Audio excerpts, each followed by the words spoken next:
we were talking about is, so we have facilities around the world, and occasionally we Okay. take people from one facility who have experience in another I'm facility. Do you think So I I can had get the it in opportunity to go Bulldog, like with on the TV? Yeah, I'll show you. I can take you there now. No, I don't think I need help. I was just wondering if I could get it up. And then I also had an Yeah. opportunity about 25 years ago to go to the Netherlands. So we had a facility there that needed rebuilding, so we went and reconstructed that business. And I was site manager and operations there. So that's one of the things that I would encourage all of you, if you ever have a chance to work abroad. All right, so we got to make sure they're using the Or links. All right. relocate somewhere to work for a company, take the opportunity. You'll be amazed how much that benefits you.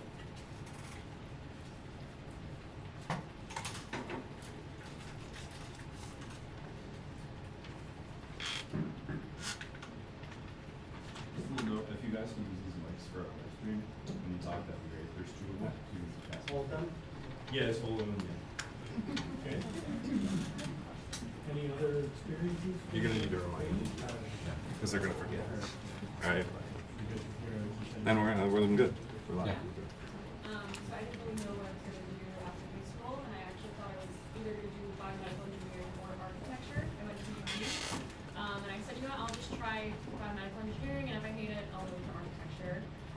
But I loved it so much. There's so many different ways that you can get involved, and even in engineering in general, there's so many different paths. In biomedical, there's so many you can do. I thought I was going to work with prosthetics, actually. I thought I might work in a cellular lab, but here I am working on the product marketing side, which is also something that I really love. Mike and I were talking about trade shows, so I've also been to some shows around the country. I recently went to visit some hospitals in Puerto Rico, and I love that I get to share what we do. We make electrodes, we manufacture here in Buffalo, New York. We manufacture defibrillator pads, so things that you'll see on a day-to-day basis in hospitals, acute care centers all around the world. And I get to share that we build them in Buffalo, we have a strong base here, and then we ship them all around the world. So it's great connecting with our customers, actually using them on a day-to-day basis, and then just teaching people who we are, what we do. So it's really exciting for me.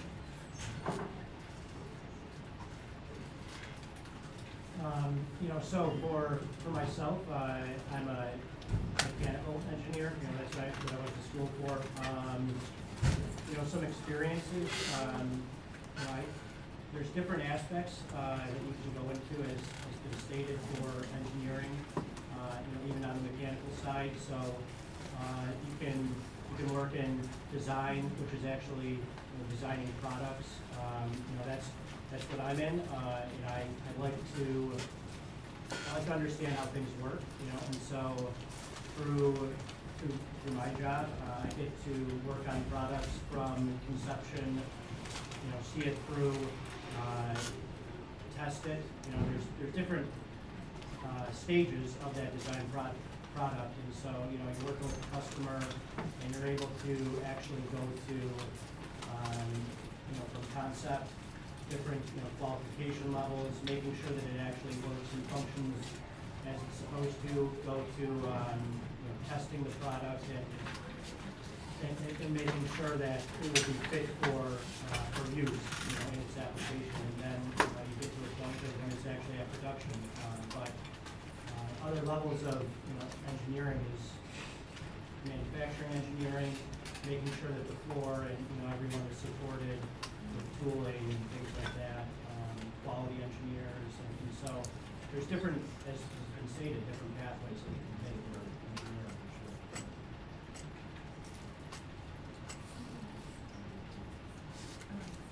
I'm a science nerd, so science is cool. Degree in molecular biochemistry and molecular physiology.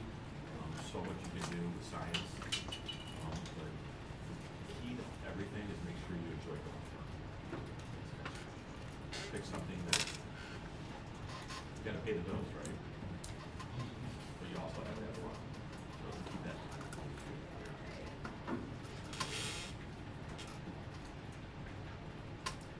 mind. Are we asking questions? Is this Sure. Yeah. Cool. So we're here, our college chemistry class is here today. Oh. I'm their teacher. And something that we talk a lot about is like embracing an experience even if it's not okay, it's college chemistry, but I want to be a mechanical engineer. It's college chemistry, I want to be a bioengineer. Can you speak to the role maybe in your education diverse experiences might have played, maybe grit in struggling through things that maybe in the moment like didn't feel like it mattered, but had they mattered, or maybe they haven't, I don't know. Like, what's your experience with that? I have kind of a unique answer to that. So I went to a fine arts conservatory for set design for theater and film.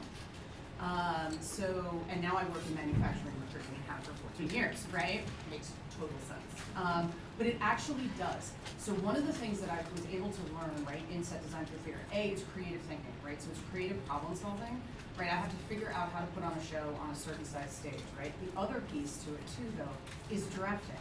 You have to draft set pieces, right? So what is translated for me into manufacturing, part of the reason that I love it, and I always tell people this, like, you know, like Willy Wonka, or not Willy Wonka, Wizard of Oz, right? I like to see what the man behind the curtain, right? So I like to see how things are being made, right? I get to see all the magic that happens back there. So I got to bring all that creativity into a scientific place, right, or into an engineering space, and be a recruiter who can read drawings, right? So I think that you'll find as you travel through your life all these different experiences. And by the way, I've been in manufacturing recruiting for so long that I've seen everything from Egg McMuffins, right, to cars be made, right? Like literally everything you can think of. But I think embracing those kinds of different things that happen to you or those different experiences in your life can make you more well-rounded in whatever you end up choosing, right? And you can bring a unique perspective that maybe others don't. Yeah, kind of going off what she said, kind of just taking a different path and following that path and discovering new skills and things about yourself. So when I started, I remember going to school and figuring out what I was going to do. We had something called the occupational outlook manual. Oh, I want to be a travel agent. I ended up being a travel agent. I worked at AAA. I loved it, and I did that for about 9 years. And then I was like, okay, travel is great. Go figure. Oh, I better find Not something working. different, and I didn't know how to get into the field that I wanted to. I had my degree, I had a bachelor's, and I didn't know how to get into recruiting, but I kind of found like an entry-level thing, kind of got my foot in the door and got experience, and then I got a job at a staffing company, then more of a place where they actually do blood and tissue donation, actually, like a very unique place, and started doing recruiting. And you kind of find your step, and you discover that, you know, kind of where your niche is, and you might have something completely different than when you started, and it might turn out to be really great. And like another thing is that you learn like new skills. Like I would get kind of anxious, you know, in certain situations, but talking to people gave you the skills to kind of really hone your skills and, you know, show things about yourself. So I'm just wanted to let you know that you might not start what you think, you know, even if you think you want something, you might change your mind completely, but there's still a path to kind of flip the script, so you're not stuck in where you are. Do you mind if I ask another question? What were some of your pre-job like opportunities, like internships or co-ops that got you into your fields? So I went to UB. I graduated from UB, and when I was a junior going into my senior year, I reached out to some local companies, and I worked at Ingersoll Rand. That's a local industrial compressor, you know, engineering company, and so that was, I think, pretty key in getting my foot in the door early on prior to graduating. And so that's where I worked. I worked there for the summer. They actually let me stay on a little bit into the school year as well. And then what it did was they had an engineering opening when I was graduating, and it landed me a job right out of college. Yeah. So I think that is pretty key to be able to get yourself out there early, get involved, even like clubs and, you know, things like that. It gets you some experience, and so it's important, yeah, to get yourself marketable. I remember one of my favorite internships was I worked at the Jacobs Institute, which is like medical device center and an engineering firm in Buffalo Gates Vascular Hospital. So we could actually watch the surgeries that surgeons were doing downstairs. We were a floor above them. And then they'd have us come into the OR. We'd be suited up, and it was one of the most interesting things I've ever seen in my life, actually seeing medical devices being used on patients to cure Parkinson's or help people with epilepsy. And I remember seeing somebody whose shakes in the middle of the OR stopped completely. And it was one of the most rewarding experiences that I've seen medical innovation come to, actually being used in a patient setting. And I will say that people have always said, oh, isn't biomedical engineering so hard? Isn't engineering hard? How did you get through it? And I think that in terms of the grit and the chemistry, I loved high school chemistry, but engineering is definitely not a walk in the park. And if it's something that you want to come out on the other side, sometimes you have to go through that grit and that studying and that focus because you know that you'll do something really fulfilling. So it might not always be easy, but it's definitely made like a huge impact on my life, pushing through and really persevering through it. Okay. Other questions? Is there any classes that you took in high school that like led to you like learning something about the career you chose? I can speak to that. I didn't even really like science until my junior year. My chemistry teacher totally changed my life, honestly. I was more of a sports guy and just kind of hanging out. That lady changed my life completely.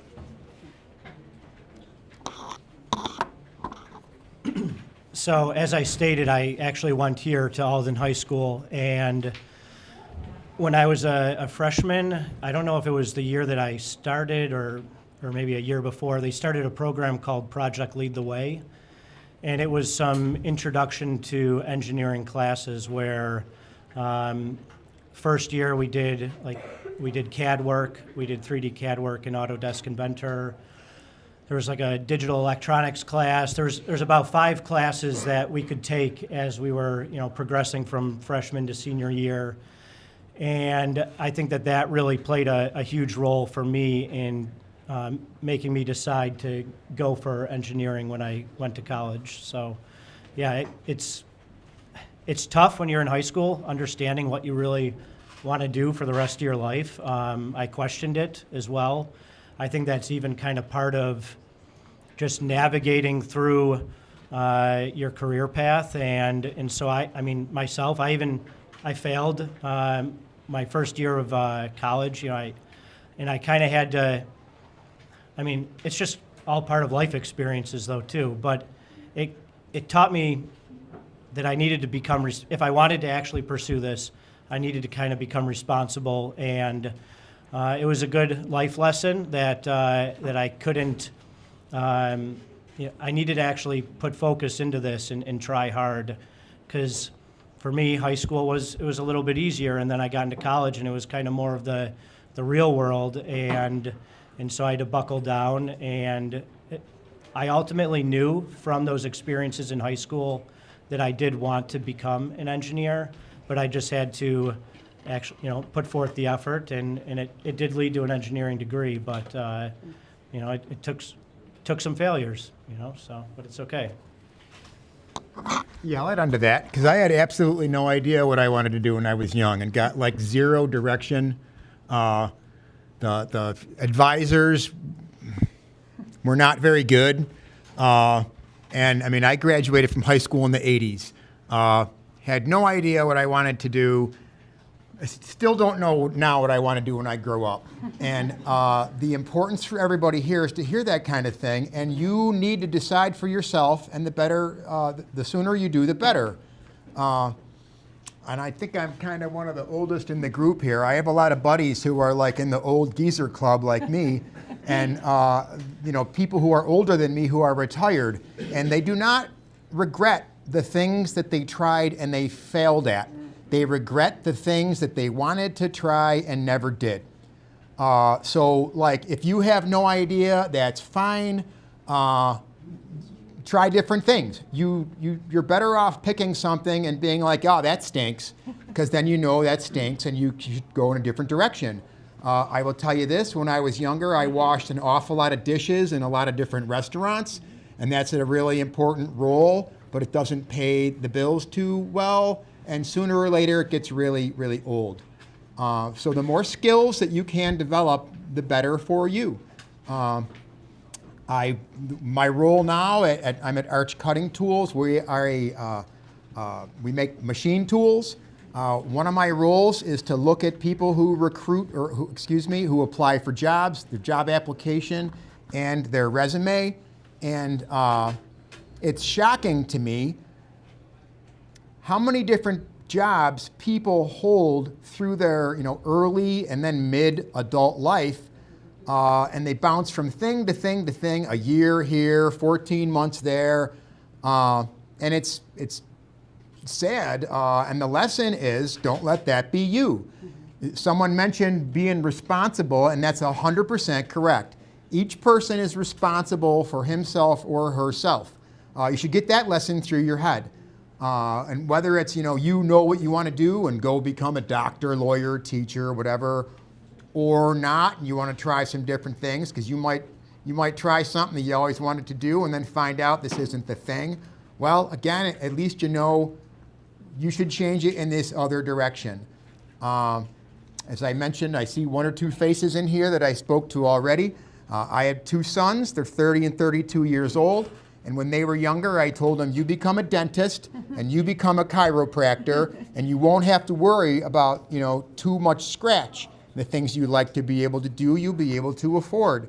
And they chose to become a police officer and a United States Marine, which is not, medicine, but they both enjoy those fields, and they get rewards out of it, and they're macho dudes. They do the macho stuff with that, and that's something to it too. They really enjoy it, even though there's frustrating BS that comes along with that. So I hope we addressed some of the topics as far as like, how do you figure out, I don't know, but the point is you better pick something, and the sooner the better. So. And when you're young, try lots of things. It Oh, was yeah, already sure. said. Yeah, try lots of things, because you won't really know what you like until you've tried things you don't like. So don't worry about whether it's when you come out of school, your first job, just go do something, because you'll pretty quickly figure out what you like and don't like. And that's when you'll, as was said earlier, you really want a job that you can enjoy. So find the things that you enjoy. What does a typical day in your industry look like? Good question. So it all depends on the role that you play in the organization. So for me, you might ask, what's a transformation manager do on a daily basis? And really, my role, for example, is I spend time coaching the leaders of the company on how to do things differently, how to use different systems in terms of computer systems and how we run the company, how to approach business differently. So that's just one example so I spend a lot of time coaching the leaders is what my days are filled with.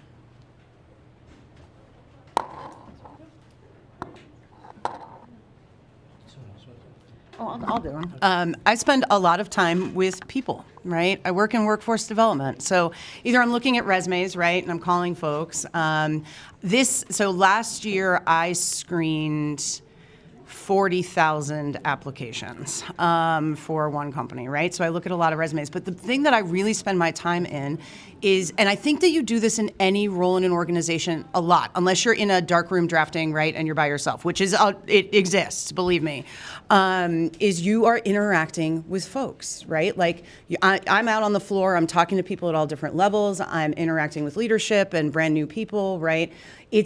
Most of your jobs are going to be very people focused regardless of your role. So I think a typical day for me is not typical because I don't know what somebody's going to ask me, right? I'm like, I don't know, let's go find out, right? So I think that a typical day for me really is an interaction and team building. Like I try to build people up.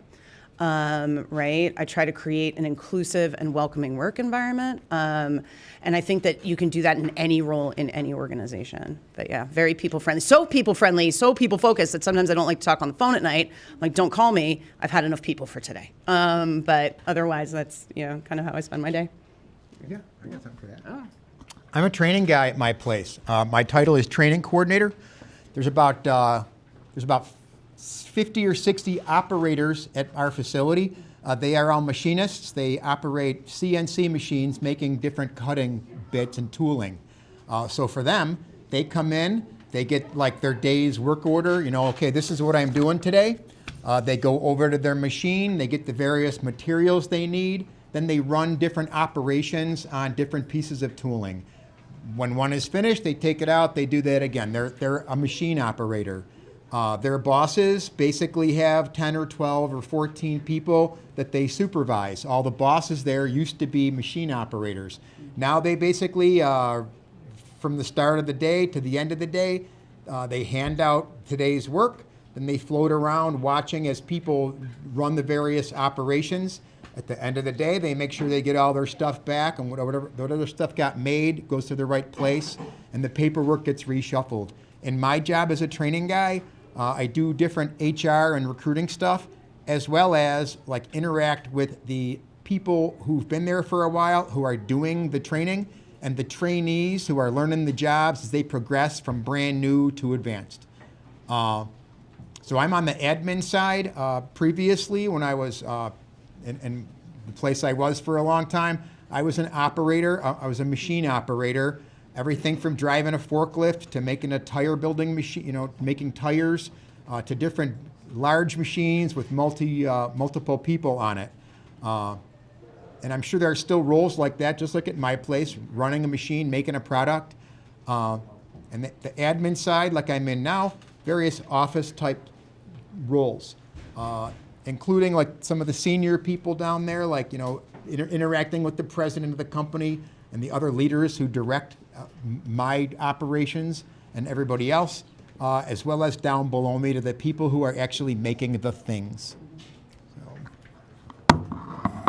Yeah, you know, a day for me as a design engineer, it varies, but there is a lot of, you know, communication with people, both inside the company and to external customers. So with designing products, we need to be in constant communication generally with our external customers, making sure that we're meeting their needs, and that's whether it's through email. Also, there's different documents or submittals that we need to provide to them to give them proof that our design is, you know, meeting their needs. And so, unfortunately, there's a decent amount of documentation that has to be written, reports. It's, you know, as an engineer, you know, sometimes, you know, you think that you're always going to be, you know, maybe working in a lab or, you know, actually building all these, you know, new products. And so it's not always like that. There are different phases of the design process that does, you know, and the fun part is when you're actually, you know, you made the drawings and you made, you know, all these components that'll go into your assembly, and you'll get them in and you will make sure that they work. And so you will be building them up and testing. That is the fun part, but it's not always in that phase. And so, you know, there's, like I said, there's a lot of communication through emails, but also, you know, going out to the floor. We do, at Eaton, we have our manufacturing site right there at our facility, and so technicians will call me out, and so there might be problems with a product, and we'll go out there and help them try to solve them. You know, so it varies day to day, but yeah. I have a question. What's the best way to get seen and stand out to these companies? I'll take that. Just kind of generally speaking, I feel like I get a lot of resumes that just kind of use the standard format and Indeed. I would just use any resume builder. There's one that I really like. It's called Open Resume, and it's completely free. You don't have to put in a credit card, but you can make your resume look really nice. I've done it like just testing out. It takes like 5 minutes. So just make sure what you're putting out there is a good resume, especially with all the tools we have available. So make sure you use the keywords. I know I personally watch a lot of videos on Facebook, like, oh, how to present at a job interview, how to have a good resume, because obviously it knows that that's what I do. I'm a recruiter, I'm a talent acquisition specialist. So just watch some of those videos, get some ideas, use keywords in your resume. But then beyond that, there might be jobs where there's 100 engineers who apply to that position, and that happens a lot. So I would try to look through your network, go on LinkedIn, make sure you have a profile, make sure it looks good, see if you could somehow connect, if somebody could kind of get you a referral, and just email the recruiter. If you could figure out who the recruiter is, you could email them and say, hey, so-and-so referred me, I just wanted to follow up, I'm really interested. You don't even have to write like, a bunch of paragraphs, but just something short like that, that just shows you've taken that extra step. Will just put you one leg ahead, especially if there's 100 applicants on that one position. So that would be my recommendation. Just do those few things and you'll be a leg above everybody else. The key for me would be, okay, 2 people come in for an interview. Both equally as smart, both have master's degrees, whatever. One guy can't make eye contact, can't speak well. The other guy, articulate, you can tell he's practiced some questions that he might get in the interview.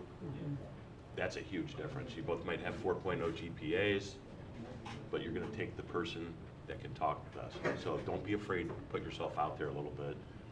Walk into an interview, don't walk in blind. Research the company. Use buzzwords, keywords, make eye contact. A lot of it's about your personality and not about what you have in here smart-wise. I'd rather take somebody who had a 3.2 GPA that I can talk to and listen and get feedback from than I would a 4.0. Very, very, very important. Networking. The more people you know. Always put yourself out there. Just talk to people. That's how you're going to land a good job, honestly. This is one that I've said before. When you come into an organization, right, before an interview, right, especially and really importantly, if there is a front desk or a receptionist or anybody comes up to greet you, you treat them like they're the CEO of the company. I have walked people out of an interview for being rude. And I mean at the engineering level. I have said, your interview is now canceled. Because of the way they treated a front desk, representative of our organization. So, like, I put yourself in the shoes of anybody else, right? Like, and realize you're gonna have to work with folks one day, right? Just be kind. I think being kind truly is like the best career advice I can actually give you. Like throughout your career, right? Think, am I leading with kindness? Because if I lead with kindness, we can problem solve, right? So that is an interview tip though. Like it's less important, like I've had people come in their work clothes, right? Because manufacturing, right? I'm like, dude, show up in your steel toes, I don't care. You're coming off of work, right? Even engineers, right? I don't care what you're wearing, just come here, right? I'll take that over a suit and rude every single day, every single day. I'll add that don't lie. But yeah, oh, we have a time warning? Just like a 10-minute warning. Okay. Just to let you know. Thanks. Thank you. Yeah, don't lie. Every single day I look at resumes, and Alright. when I call people for it, I'm doing the initial screening. I see the AI thing over there too. That made me think of it. Like, if their resume looks like they might be a good potential match, I'll reach out to them for like a phone screen, and depending on how well that goes, they'll come in for an interview or not. And at least once a day, I see. There's a difference between fudging a little bit and exaggerating. You're putting your best self out there on a resume, and outright lying. And like that, the AI is a tremendously powerful tool. I used it myself for polishing my resume last year when I was looking for a job. You need to double check it that what is on there is accurate. Because like I said, regularly I'll be in a conversation with someone and go, oh, Mr. Smith, it says on here, blah, blah, blah, blah, whatever. And they'll go, I don't know that word. And it's like, it's on your resume, and you don't know what's on your resume because you didn't read it, at least once.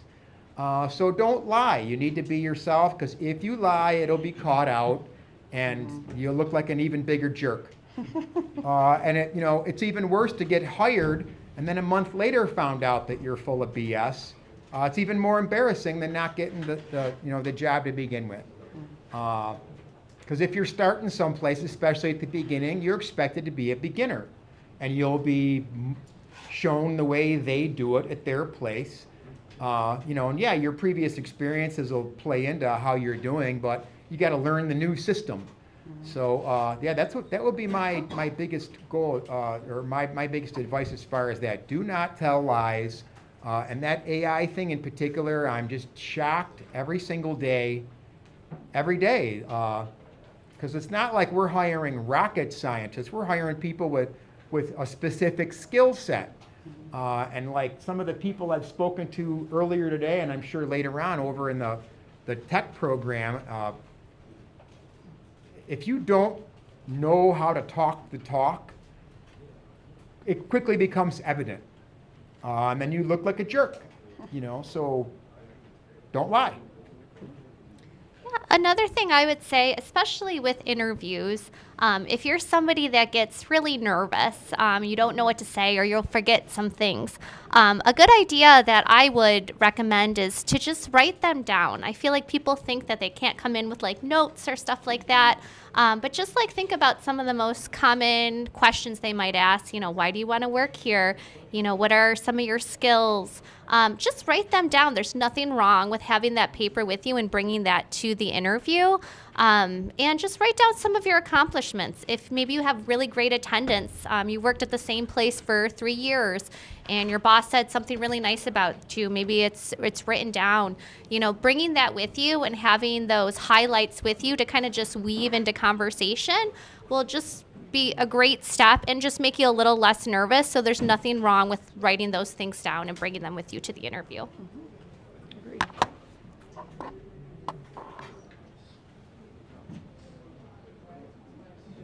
You guys ever get like bored, like doing the same thing? Every day. 44,000 resumes last year. Yep.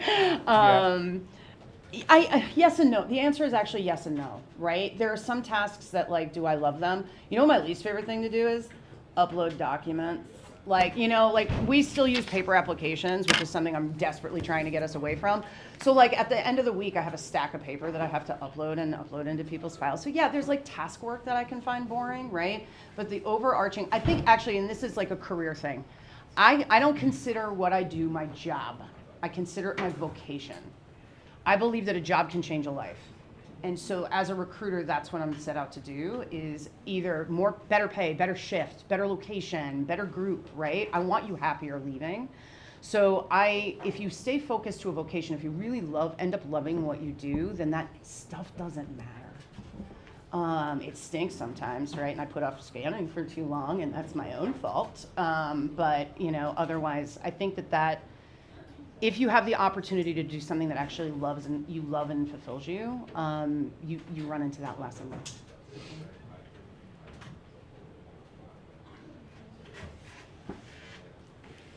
I would also say those monotonous tasks, those are opportunities. Those are opportunities to help the company find a more efficient way to do those things. Agreed.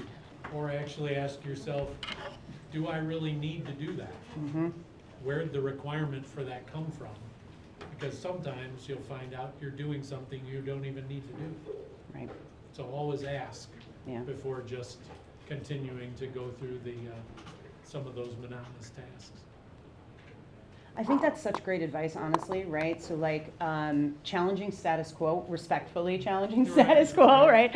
That's a master level skill set, right? But I think to the point of scanning paper documents, right? This is a battle I've been on for the past year and a half. You can hear it in my voice, right? We're gonna go digital if it kills me. But it's challenging the thought process. This is the way we've always done it, is a phrase that makes the hairs on the back of my neck stand up. Right, but I think that that's so true. That's such a great way of putting it, yeah. I'll also say that like sitting for 8 hours a day, sometimes my day is email and meeting. That's all it is. It's from one email to the next meeting. And sometimes I'll even wash my Tupperware in the kitchen just to get away from my desk for 5 minutes. I'm like, I could just throw this in the dishwasher at home, but I'm going to stand here and hand wash it to have 5 minutes away from my computer. And I've realized that not every minute needs to be spent being 100% productive. If it just means taking a 5-minute lap around my building to not be like bored and glued to my screen, like I'm going to do what I need to do to be back on track and be more productive. And that might even mean like switching tasks if I'm bored, if I'm staring at for something for too long, or let's do this meeting in person. We don't need to be staring at a computer again. Like, let's see if there's a room available. So I think like changing up some of the routine also helps. And like others said, like if you really find something that like truly fulfills you, you don't have to be doing it for 8 hours a day, Monday through Friday. You can take breaks from it and then come back to it, work on something else. And I think that the whole idea that you have to be productive 100% of the time is kind of like, it's just too hard. Nobody can stare and be productive. And that was one of the things my boss said to me right off the bat. He's like, I don't expect you to be, on your computer, because we have Teams and it can tell you if you've like stepped away. And I was like, oh, I'm sorry, really early on. He was like, I don't expect you to sit here for 8 hours a day, So I guess doing what feels good for you in order to keep pushing forward on tasks, even if they are monotonous or something that you just have to do.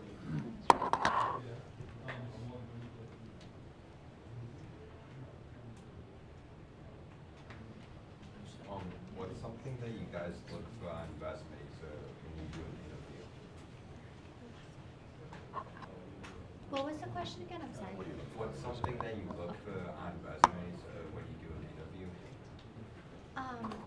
Yeah, I guess it just depends on the position. But first off, it's just that it has an okay format.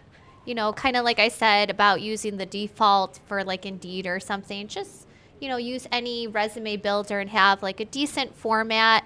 You want to make sure your experience is forefront. We look for the titles that match. So if you can make our job really easy and your work experience looks like the job description or uses the same title or keywords, like looking through 40,000 resumes, we get lazy. We want it to be easy for us. We want to match things. We, want it to match. So if you look at the job description and you just try to match that best as you can to your resume, like I'm a talent acquisition specialist, but they're looking for a recruiter. Those are interchangeable. Like I could just change my title.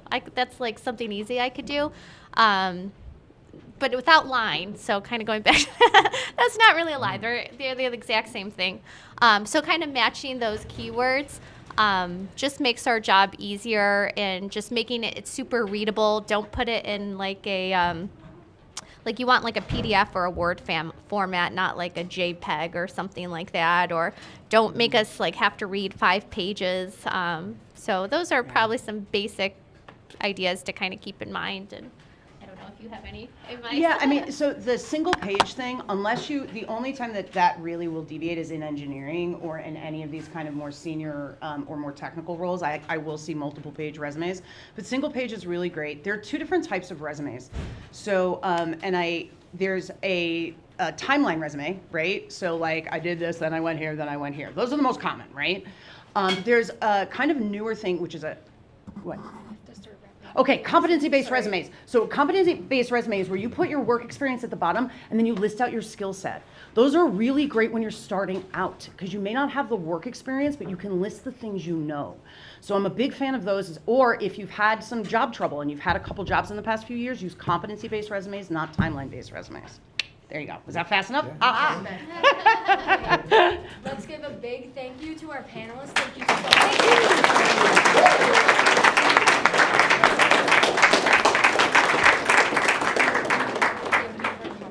Very much appreciated. Thanks, honey. Well, Thank you. thank you very much. Thank you. Thank you. Thank you. Yeah. Thank you. All right. Hi, thank you. It was an awesome Thank you. So when I have to write, what kind of questions did they ask? My granddaughter. Yeah. Took me forever to get one, but I got one. Alright, I'll email it to you. Sure. Mark, dude, how you been, man? Good to see you. I'm Good to see sorry, you. I saw you earlier and I didn't saw, I recognize heard your you. name now. What's that? Yeah, oh my gosh. So It's this- awesome. Oh, yeah. So how long have you been at where A where year, you're at? over a year. Good for you. Yeah. Thank you very much. My boss is Smaller world Adam than Scott. you'd ever believe. Yeah. Yeah. Adam Scott, I have Matt Jenkins there. We have a lot of Sumitomo people there. Well, please tell them, especially Oh, I will. I'll Adam. see him I thought later. Adam was fantastic. Yeah. I really He's thought my he boss was now. a great guy. Please tell him I said hello. Thank you guys again so much for coming.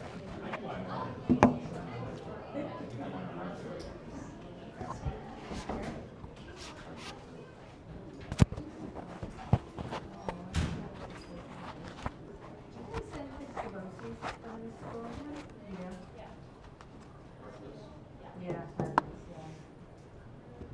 How big your graduating classes are?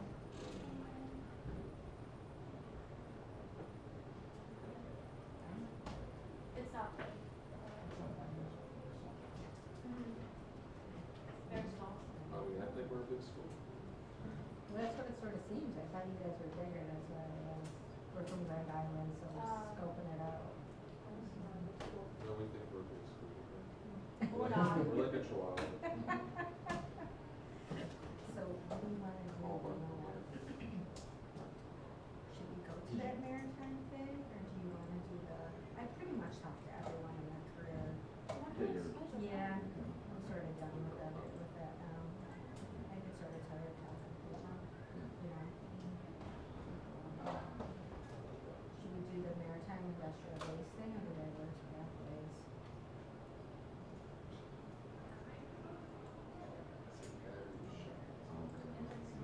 Yeah. Oh, this one says educator. Maybe you should do that. So it's a either the dream or do it table. Interested in this dream and do it thing because They work have- with. right. Hey, you guys been working at Brady? Yeah, they sort of, well, We've been in and out they, a little. The first thing failed a little Actually, bit. they can, It wasn't a like, major fail, but it started catching. set your I student sent stuff those to, at shop for, like, you know, because we don't have any speakers for half an hour. Because I have to figure out, jobs, right, it's a race. because I need to do like. So this is weird, Yeah. because Brian interviewed, Alright, you know how he does that pop. I don't know which one is up. So like Brian interviewed him, So they you're told him all okay this stuff, close us and off in then here? they said that they were just gonna come back with something. Well, there's not speakers for half an hour. Cause they said they emailed one of the tech people, and then they never got a reply. No. So, maybe, so, right, right, John. What should the, So, 3D text screensaver say? So I'm wondering, so what I wanna do then, what I told her I was gonna do is I What should the would 3D get text screensaver say? the tech, us, and business department together and have a meeting with them to see if it's something, right? Right.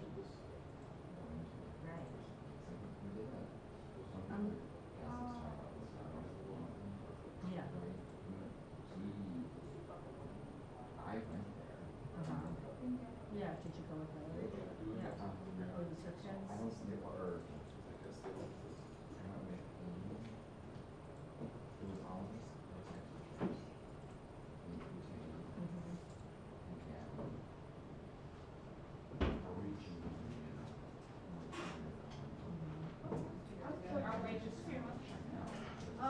We're in English right now.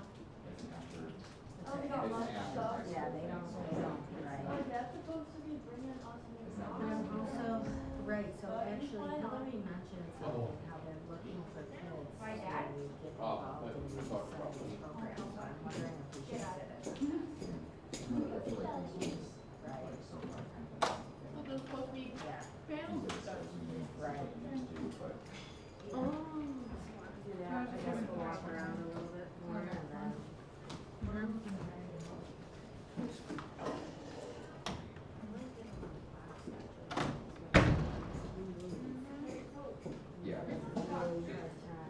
time is it? Yeah, we're still in bus two. Huh? Right. English. You can go to Because English. they'll do chemistry first half of the year, but then second half of the year they'll do physics. Shockingly, brings up a level up. Nap time.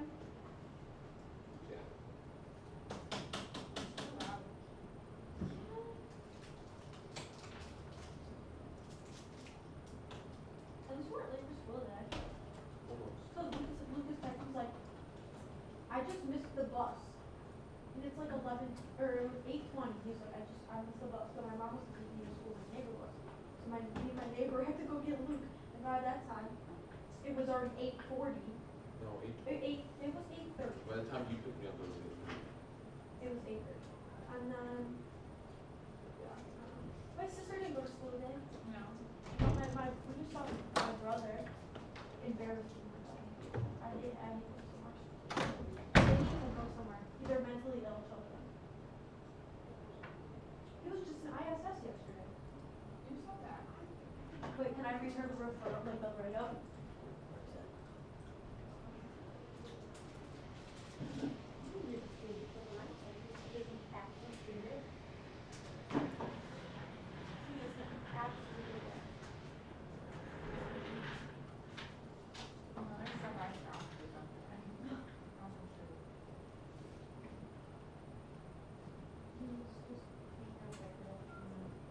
Jumping on like the bus seats and banging on each other's doors because we were looking calling kids Jews, throwing water bottles at children, and when behavior was corrected by an adult who denied it and spoke back and continued the behavior while staring at us, smirking. His whole and he got detention. So my mom said, give him ISS. Try to make the simple a little bit more presentable and stuff. Bye. Aw, Ryder's at the vet.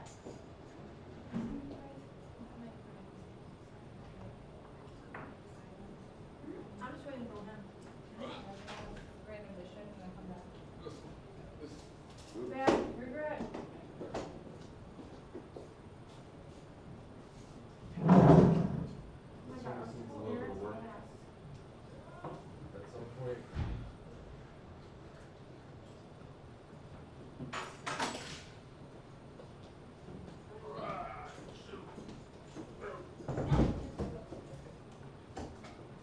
Can I set you guys on like 5-minute like rest break and then you can come back? I don't care if we've been here during your lunch or if we do. Could we eat lunch in here? That's fine. Yeah. Cause when do you have your next? I have to open the doors again in like 5-10 minutes, so I was just trying to get like some silence. So I have like 3 more important things to do today. So I'm gonna be there. Come on. Lucas. Come on. Cause I get migraines too easily, so I just like.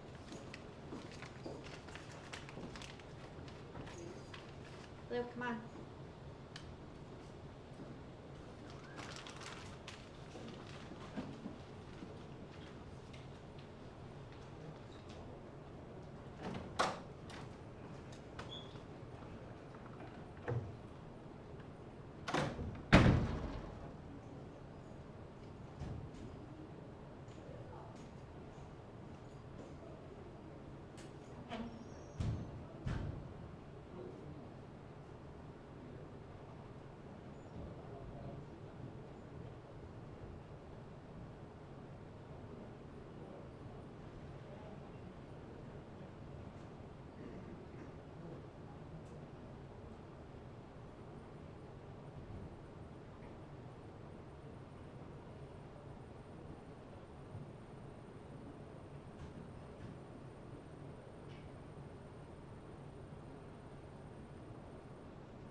No.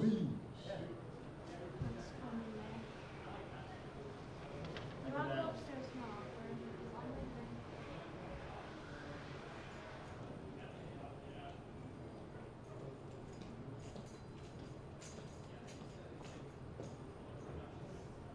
It starts at 10:45 or 11:45. Next one's at 11:45.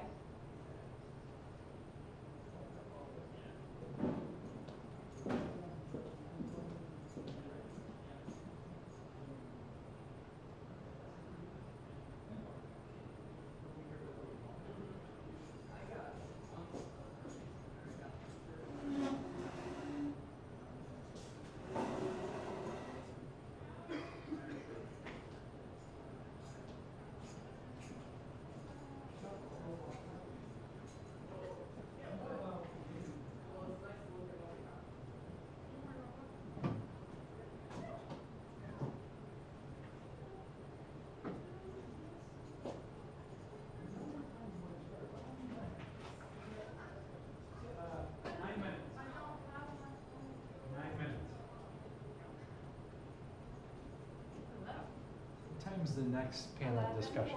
11:45. 11:45? Yeah. And who is it?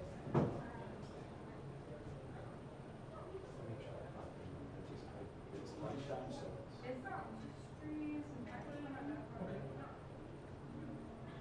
that is most good players, they want it.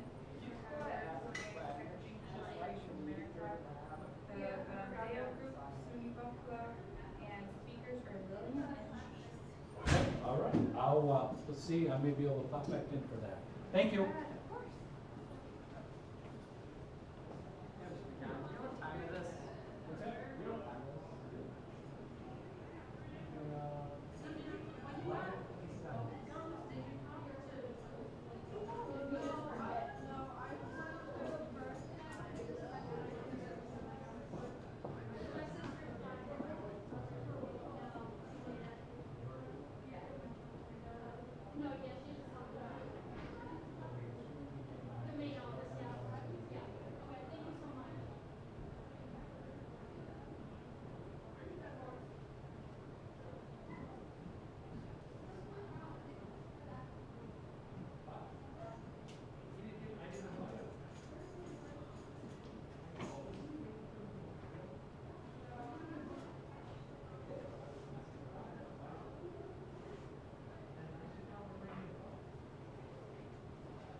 Are you one of the speakers?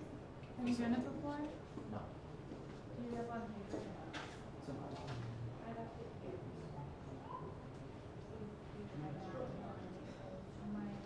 Quick introduction of yourself. There's a whole.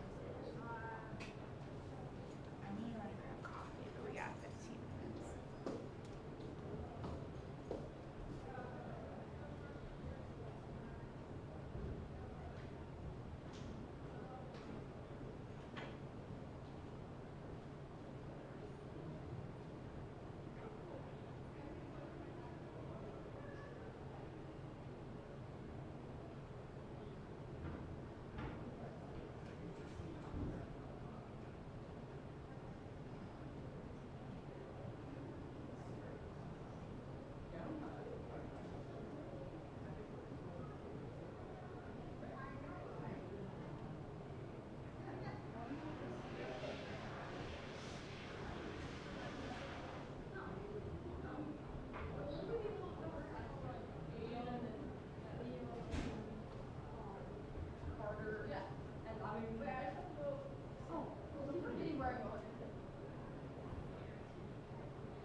where I go.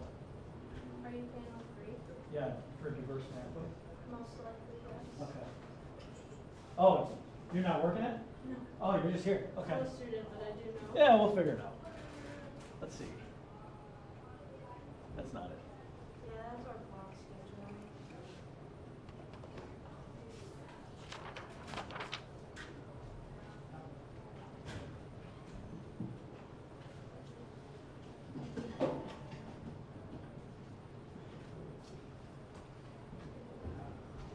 Well, you're in the right place.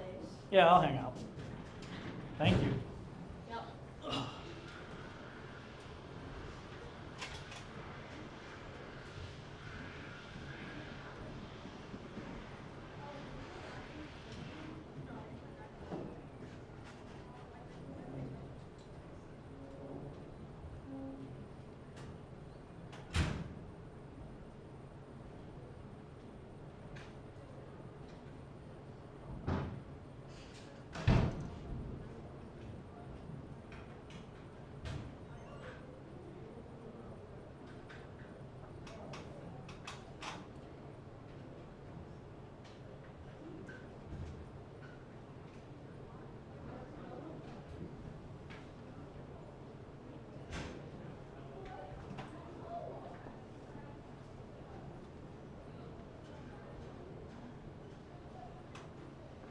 All the snacks are there, I'm gone.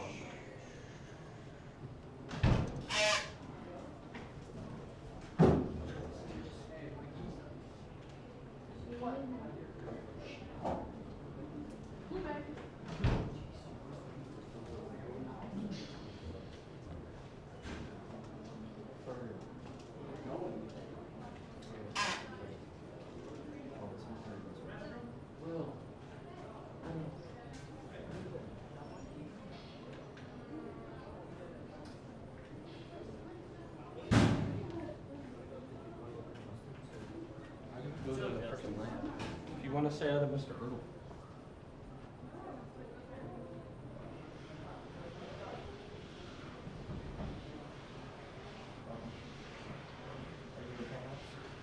No, just wanted to uh,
11:45.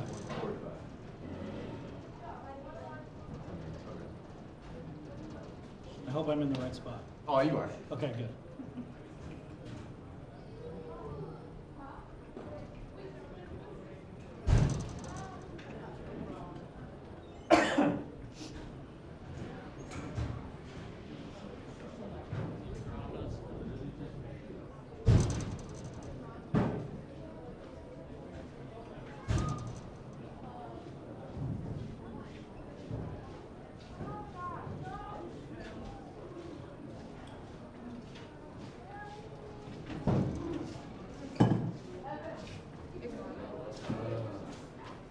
I don't think we're supposed to be in there. Did she say like a specific classroom we go to? No, you're really set. So, Maybe. whatever.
Yep, you just say hi, bye. Okay, and you can.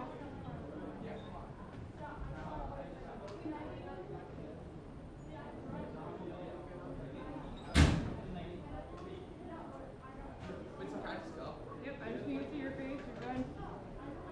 I'm on the hunt for Jacob if you see him.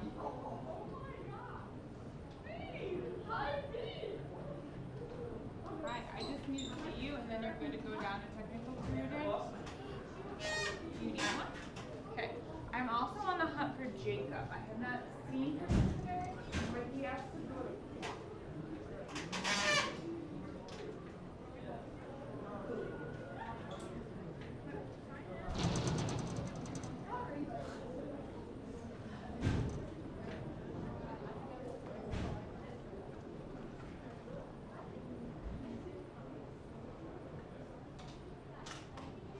How are you guys doing? How are you? Good. Are you from Moog? I am, yeah. Okay. Yeah. We're the facilitators for the camp. Oh, cool. Never done this before, so. Yeah, I don't know. Yeah, you'll be all right. It's fine. Basically what we'll do is we'll introduce, each of you will do a 30-second intro, tell us about your business, Yeah. about who you are, and your career path, and then we'll go into asking questions and start Cool. a conversation between you and the crowd. All right, awesome. Hi, how are you? Hi, are you doing your booth? Mo? Yes, You're talking about Mo? yes. I think this is diverse pathways, right? Yes. Yeah. Yep.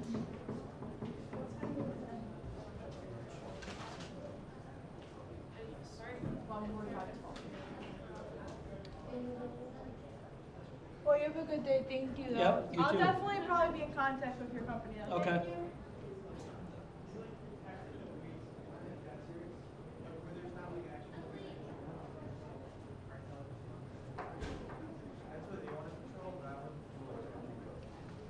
You guys seniors?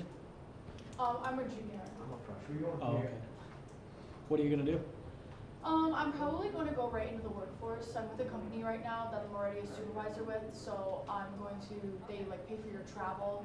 You get to travel all around the world. What company is it? It's with HBL. It's a game that works with Darien Lake. Oh. They just run the games and stuff like that, and then you go into management and you get to go, like my boss, she's French. She speaks 4 languages and she's been all over the country. Nice. In the like different countries, stuff like that. Which I'm really passionate about travel, and basically you get paid to travel.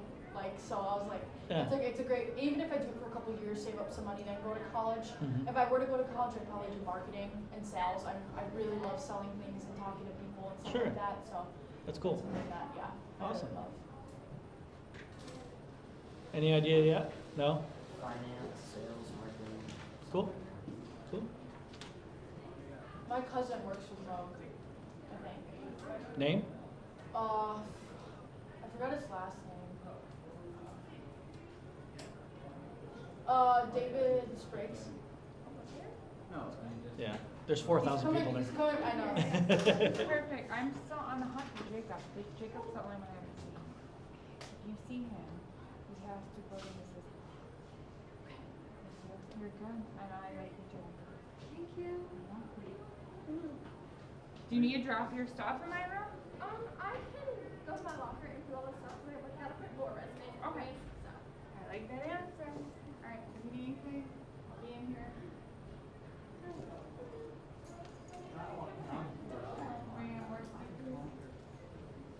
Yeah, we're missing, what, 6 of them? 1, 2, 2, 4, 6, 7. So yeah, we're missing 6. Do you want us to go get people?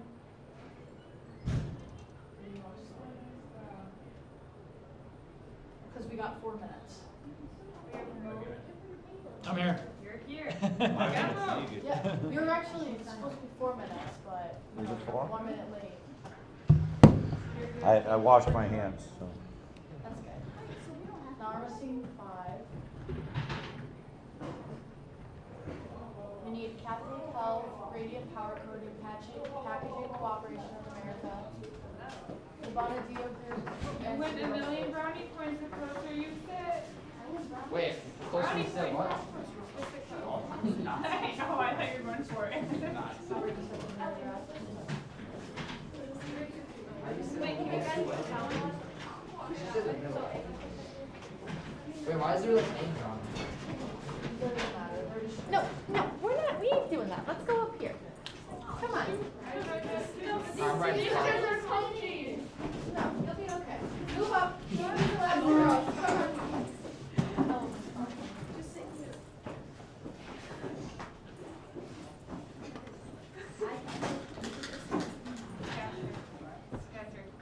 Alex, you should have grabbed me wet ass. We're trying to do test prints again, but hold up your deer should be better. So if it ends up working out, we're going to be on later.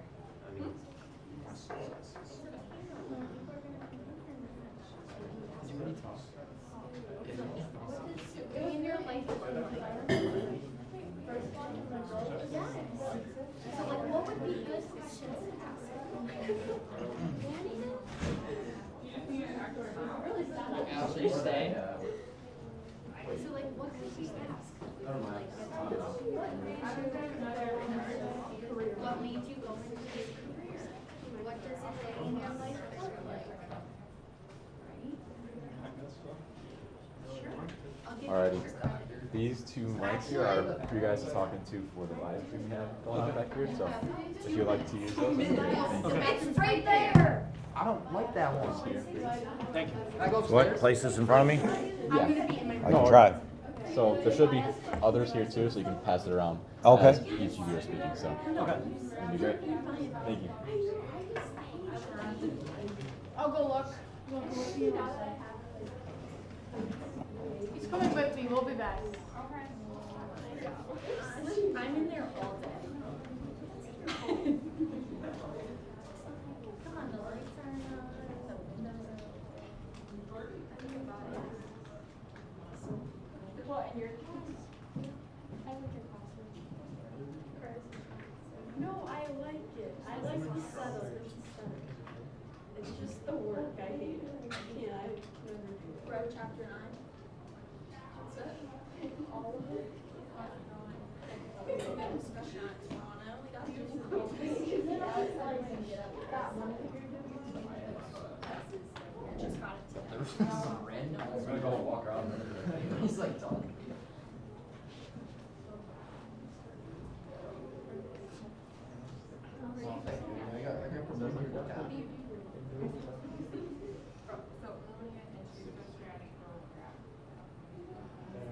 You can answer questions. It's easy. What? Is there another discussion going on while we're here? Because I just want people to the library. Yeah, there's no.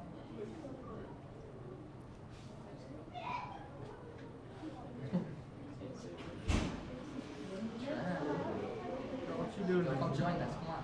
I was already at a panel. Well, you're joining another one. What is this, 3? I don't know.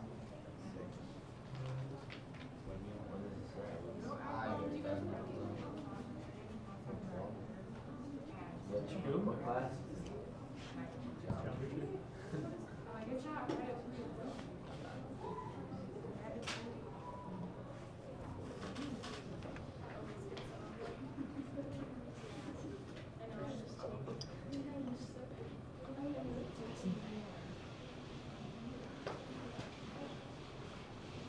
At least 2 or 3 of them are just showing up for panels, so they're not in the gym.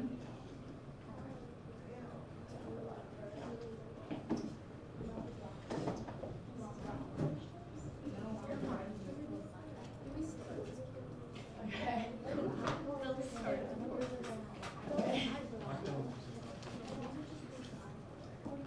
Hello, my name is Lily. I'm in 11th grade and I'm considering a career in marketing. My name's Chase Fix. I'm in 9th grade and I'm considering a career in finance. Welcome to our 11th annual Alden High School Technical Career Day. We hope everyone enjoys conversations with people that would most likely not have a chance to talk with about career paths. This panel will be on the focus of the topic of diverse pathways. I would like to take a few minutes for our panelists to introduce themselves with a 30-second introduction about where they work, what they do, and the path that they brought to this career. After the 30-second introductions, we will hear some audience questions and give panelists a chance to share more. Do I get a green light, a red light for the 30 seconds, or am I just gonna wing it? My name's Andy. I'm with Bricklayers and Allied Craft Workers Local 3. We have a setup out in the gymnasium area if anyone wants to come to talk to us. I am the apprentice coordinator there, which means I help guide our apprentices through their career path and their choice of being with us and help them get through their 4-year apprenticeship to become journey workers. I could talk about my profession for hours and hours, but I only have 30 seconds right now, so I'll hand it off to that gentleman to my left. Thank you. I'm Bob Woke. I work at Moog. I'm a process manager in the propulsion division. I've been there 20 years. I actually started right out of high school and went through A&T, assembly and test, and worked my way up into management. And now I have a bunch of folks that report up to me, and it's a great place to work. Alrighty. So what inspired you guys to go into your career path? I've been in construction since I was a teenager, and I work with different bricklaying crews. I actually went to college and got a college degree, and I came back from graduating and I got right back into construction again because I really enjoyed it. My father was actually telling me to pursue my college degree and maybe not do physical labor because it can be tiring. But I said, no, I really like this. And my dad said, well, if you're going to do this for the rest of your life, why don't you think about getting into the union and think about having a pension and an annuity and a retirement and a future. And that was in 1995, so I'm glad I did because I'm now a 31-year union member and I've been the apprentice coordinator for 3 years. So my whole family worked at Moog, my dad, my uncles, cousins, and my dad was like, hey, if you want a good job, you got to start out at Moog. So I did. So right out of high school, I started as a cleaner, sweeping floors. Got me some experience in the clean room environment that I work in now, and was offered a position cleaning parts. So I cleaned parts for a bunch of years, and then I went into assembly and test. I was an assembler for probably about 13 to 15 years. Moved over into a leadership role, started training folks and growing their careers along with mine, and kept growing, and now I'm a process manager in the propulsion division.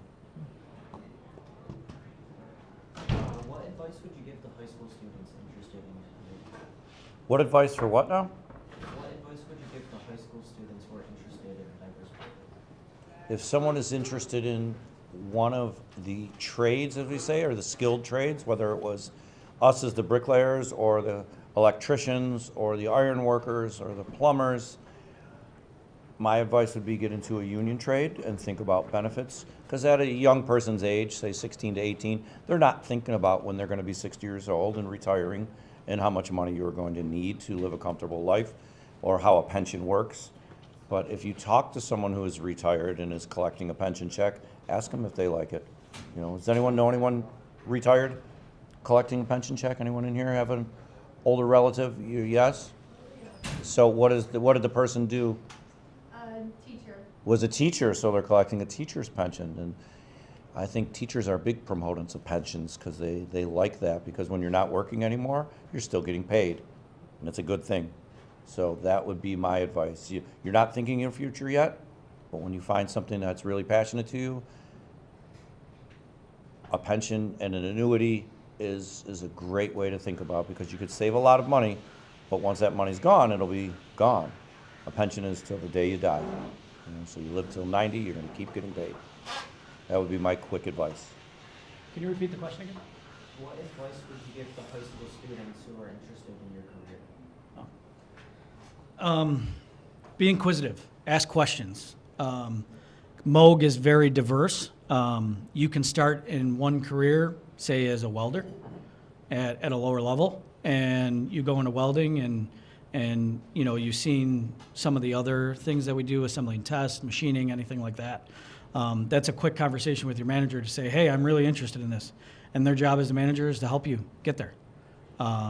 If I wanted to go be a machinist tomorrow, my manager is going to help me get there. So it's all what you want to do at Moog. You know, ask questions and just get involved in what you really want to do.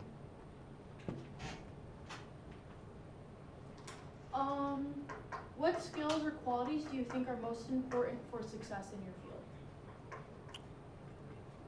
For success in my field or any of the construction fields, punctuality is huge. If the job starts at 7, showing up at 6:59 is not a good thing. Punctuality is huge. Because the job site is like a machine, and the machine is working, and if the machine gets a wrench thrown into it, things go down and production goes down, and then contractors don't make the money that they want to make, and they like to make money, that's why they bid the job. So punctuality is huge, and then as an apprentice, if you keep your eyes and ears open and listen, that's the biggest asset you could have. You don't need to have any skills, because you'll be taught. As an apprentice, you don't know anything, you're not expected to know anything. But if you can be punctual, be open, and be receptive to constructive criticism, which is very hard, especially as you get older, as a young adult, to get told that you're doing something wrong when you think you're doing something right. You know, whatever the trade may be, it takes a long time to get proficient at it. So that's why you have to be receptive to constructive criticism. But the best advice, punctuality, reliability, that is huge. It's huge in the construction industry. For Moog, we're looking for the same thing, attendance, punctuality, that's definitely a key. Also looking for technical aptitude. So we want you to understand what we're doing. We're going to train you to what we're doing, but we still want you to understand it. So if you don't understand, ask questions. You know, we've opened up a new training center to help with that. So folks go through a 3-week boot camp now that give them the skills they need to hit the floor and hit the ground running. And then we critique those skills as you progress in your career and help you get to the next level. So just technical aptitude's a big thing we look for.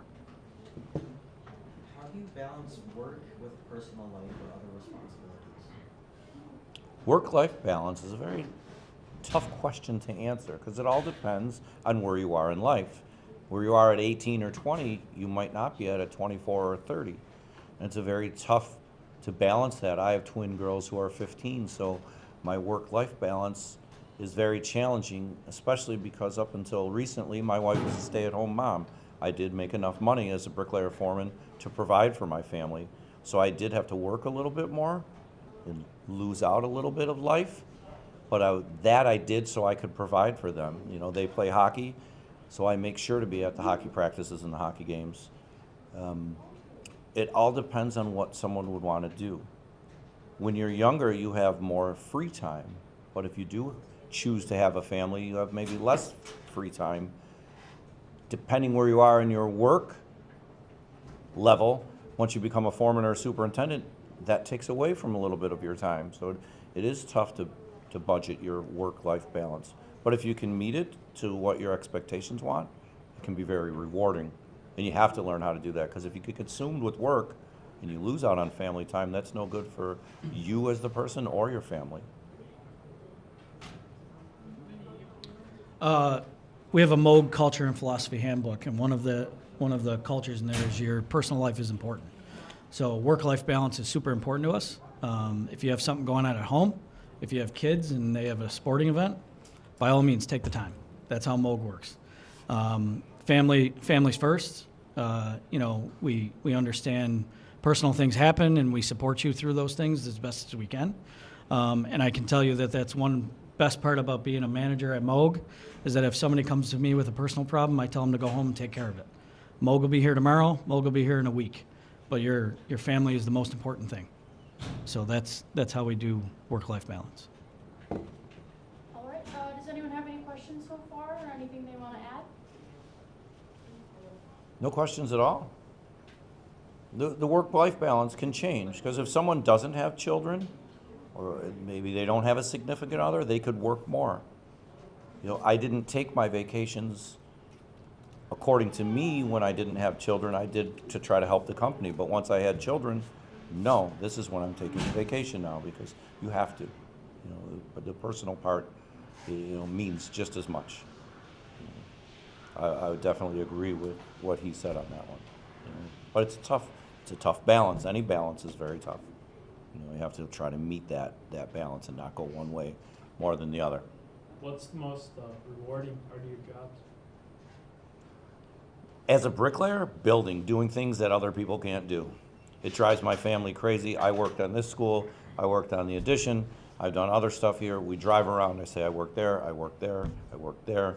The company that I worked for before I was the apprentice coordinator is doing the new Bill Stadium, so I do miss out on being part of that project because I love being a bricklayer. I said I went to college, I did fairly well, but I just came right back into it because I love building things. And as the apprentice coordinator now, I'm in charge of 75 apprentices. I do miss building because I'm not building things every day like I used to. So I do miss that part. It has other rewards, believe me, but I miss building things and just being outside, whether it's a little cool, whether it's a perfect working day like today or a little hot in the summer. You know, I could go on and on how much I love being a bricklayer. It's in my blood, it's what I feel. And if you hang around with a bunch of bricklayers or the company Christmas parties or different things, it's all they're doing is talking about work, for sure, because they love it. How many people have heard of Artemis 2? That's our reward. Wow, yeah. You know, as a manager, you don't touch the hardware, you know, like he said, but you contribute, right? Your folks contribute. Everybody contributes to that mission at Moog, where I work. So that's part of the reward. The other reward for me as a manager is seeing the folks that work with me and report to me succeed, right? If you work for me, my job is to get you to my level or past me or wherever you want to go. So your career is in your hands. And that's my job, is to get you to me and past me. So How many people does Moog employ? 4,000. 4,000. I knew it was huge. 4,000. That's huge. That's just in East Aurora. Yeah, in East Aurora. We're 14,000 worldwide. Wow. Anyone else other than Ryan have a question? You're elbowing them, you can ask. It's open forum. No? Come on, extra credit on the line. Oh, extra credit. Wow. What was the hardest lesson you ever had to learn while doing your job? While doing, as a bricklayer, not my current job now, the hardest lesson, any mistake you make is a lesson. As an apprentice, I made some mistakes, costly, but I never did them again. As a foreman, do you think if you're running a job and there's 15 or 20 bricklayers and other stuff, do you think when you make a mistake it's $100 or is it more? It's a lot more if you have to change something or rip something down and change it. So I got some goosebumps on it. I've made some pretty significant mistakes. The one that I made last was probably a $5,000 mistake. I'll never do it again. I learned. I didn't get fired because obviously I was still making the company money, but that was a tough one. You know, as an adult, becoming an apprentice and going through a lesson learned that I could give advice to people, the hardest thing to say is, I don't know. Because if I say, hey, could you go do that for me? Even if you don't know how, we want to say, okay, and you're going to go try to figure it out. Hardest, you can look at someone and say, I don't know how to do that. That would be great advice. I have to say to people in the office how to use a copier. I've been a bricklayer my whole career.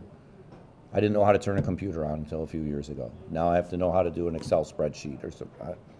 I have to go up to someone and say, I don't know how to do this, can you help me?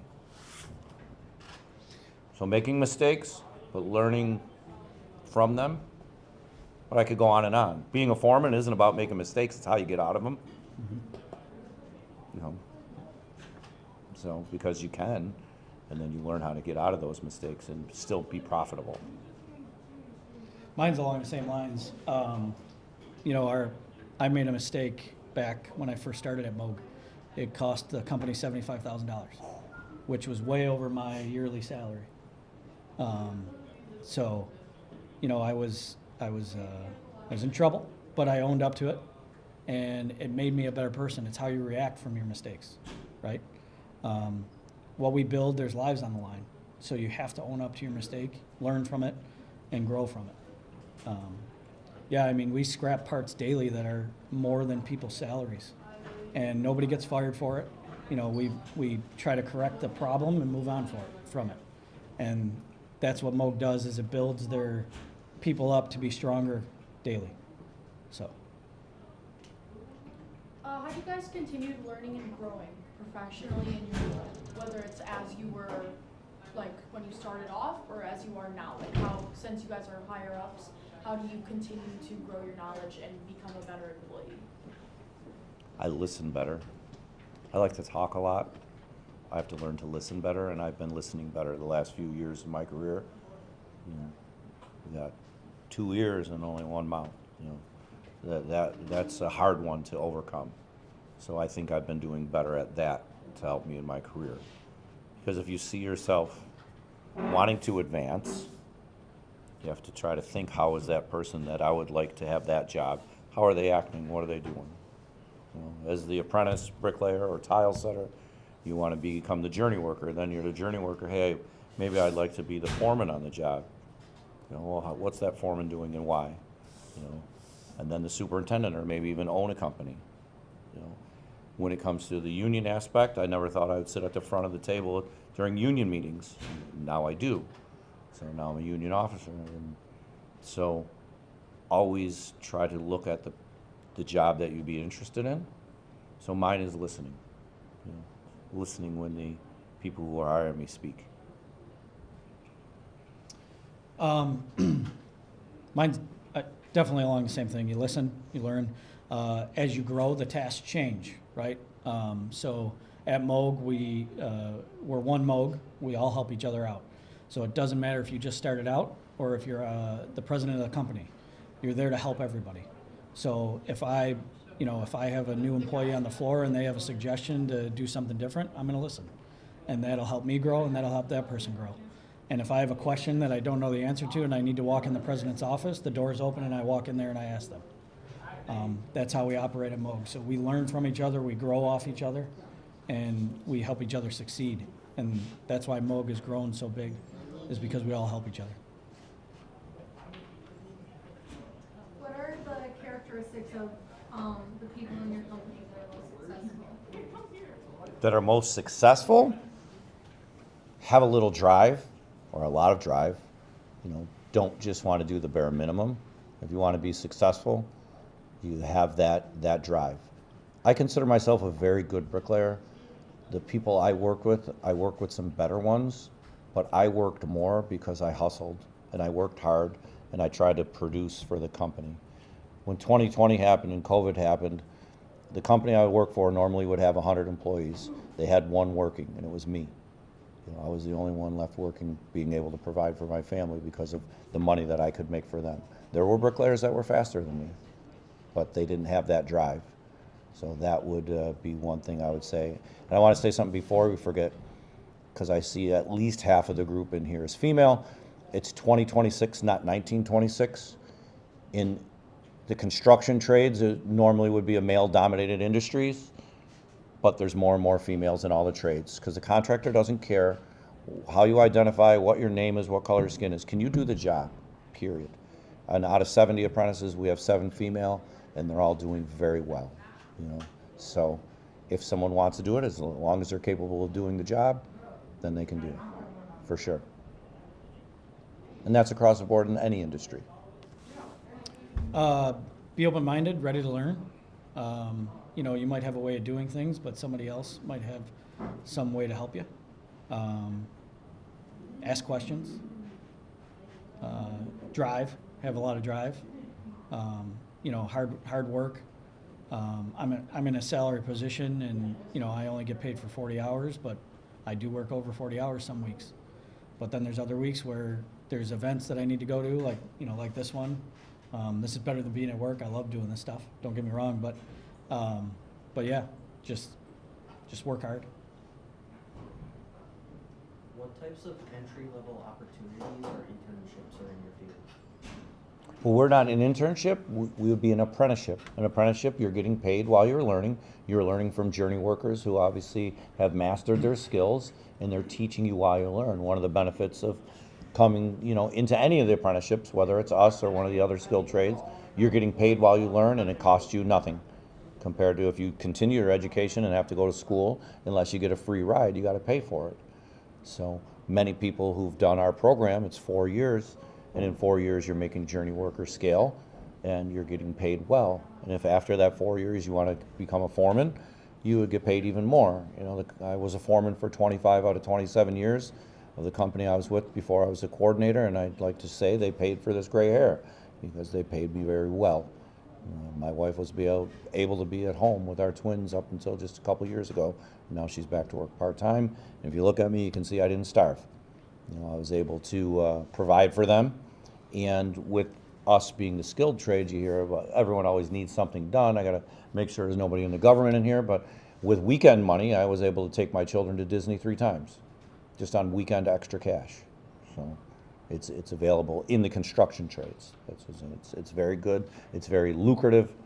Our first year apprentice right now, the wage is $29.97 an hour and $14.03 in benefits. Benefits are money you don't see, but it's maybe for later on for a pension or annuity or health care costs. And each year of your apprenticeship, it's about a $7 an hour increase. At Moog, we have high school internships. We also have summer jobs for college students that are going to college and want to make some money in between semesters. As far as entry-level positions, we have tons of them. We have weld entry-level positions, we have machinist entry-level positions, we have assembler and tester entry-level positions, there's administrative positions, there's a vast majority. Those usually start at about $25 to $27 an hour. That's with benefits included. And also, if you want to go to school during that time while you're working at Moog, they pay for it, as long as it's relative to the company. So if you're going for an engineering degree and you want to work at Moog and you start at an entry-level position, Moog will pay for that schooling. You have to maintain a B average to pay for that, but they pay for it. So you could start right out of high school at Moog and go to college during the day, work at Moog at night, and they'll pay for it. So there's a lot of entry-level positions out there. I was just at East Aurora Ormsby a couple weeks ago. We've hired 3 folks out of there, 1 in the welding department, a couple in assembly and test. We're looking at hiring more folks in the entry-level positions so we can build your career through Moog, because the 40-year employee is aging out. I'm a 20-year employee, so I'm going to age out in another 20. But we're trying to build the next generation at Moog, and that's you folks sitting in these seats. We got about 5 more minutes left. Does anyone else have any more questions that they want to ask? What would be your biggest advice for these kids right now? Like in high school, going through like their college years, younger 20s? That's a tough question. It's loaded. Career-wise? Yeah, career-wise. Career-wise, you have to find something you really love to do.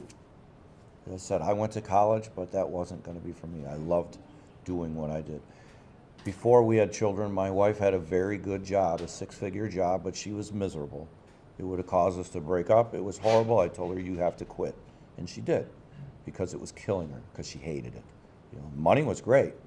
This is 20-some years ago. Money was great, but it wasn't worth it for her. So when you have something that you love, it's not as much work.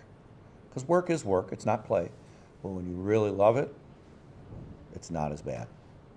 So do something. And you might not know what that's going to be at 18 years old. You might not. Some people do, some people don't. You have to live your life, because it's going to go fast. You're going to be old like me someday. You might not find what you want to do right away. You might not love it right off the bat, but there might be something else within the company that you like. So, keep your avenues open, explore things, ask questions. Internships are a good thing, good start to try things. I know at Moog, when we do internships, we don't keep you in one spot. We kind of bounce you around.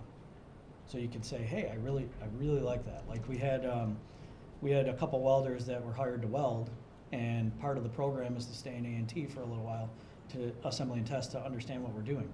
And those folks actually stayed in assembly and test. They liked it better than welding. So, have an open mind. And I don't disagree. You have to love what you do. I love what I do every day, and I have fun every day.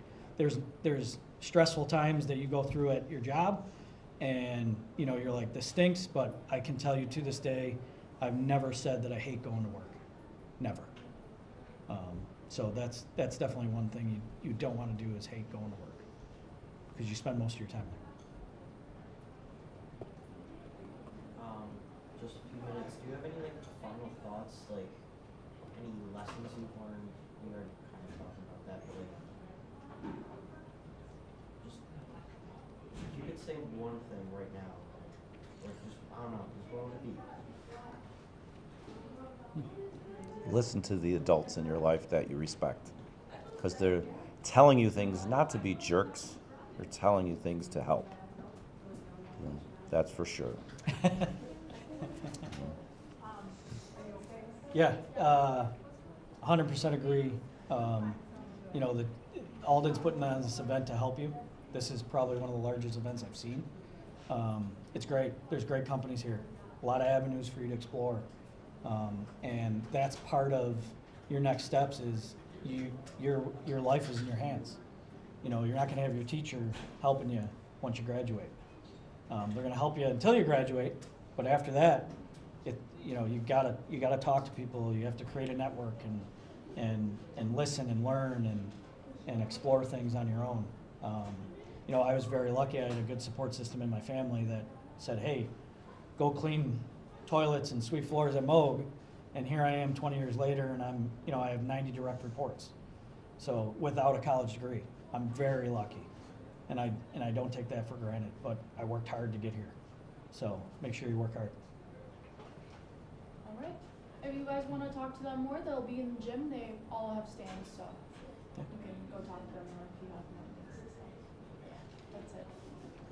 Thank you. All right.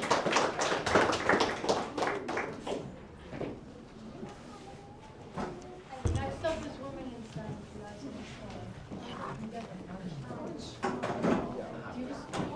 Huh? Yeah, let's do it. Yeah, you can go to lunch. Please eat.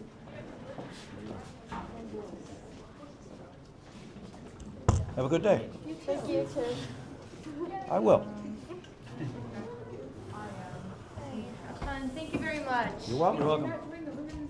Actually, I'm gonna run and get water.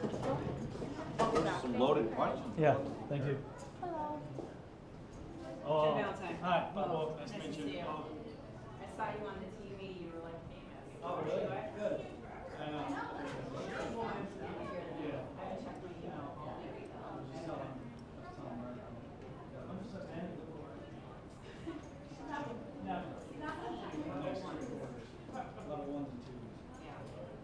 Tom and Kate are going to lunch today. Tom and Kate to talk about stuff. 16-year-old is happening. I got hired in Delaware.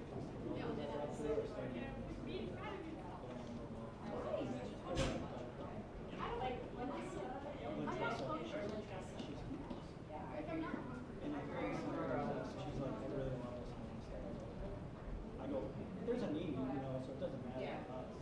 And then Riley. Yeah. Okay, so he's doing, I know he was like, He's still. But he really wanted to stay in our whole game.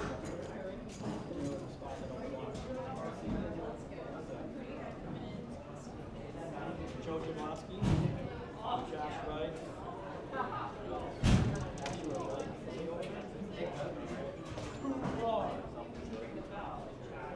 Maybe he might be, yeah. Joe definitely. And then Dylan and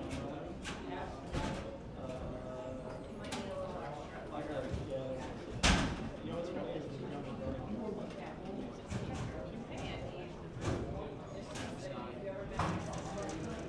You remember him? Brothers. And I think Joe Oh, well, he's about 5 years old? yeah. Oh, yeah, you can tell when he carries himself, he's so thoughtful. Yeah. Yeah, but Nick's the little brother. Nick Yes. is dumb. He came out right out. Yeah, whereas Joe is a little more senior. He's getting there. Like a fine line. Hi. Yeah. It's all good stuff though. We love it. Buddies in the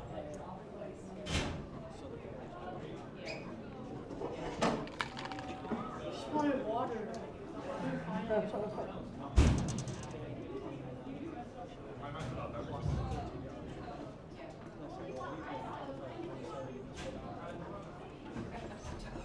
And we are. The receptionist can sit behind any of It's us. huge. Okay. It's huge. Everybody, you should see it.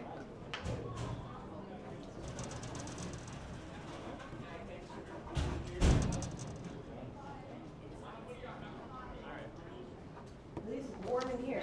Yeah. Now I'm gonna start sweating.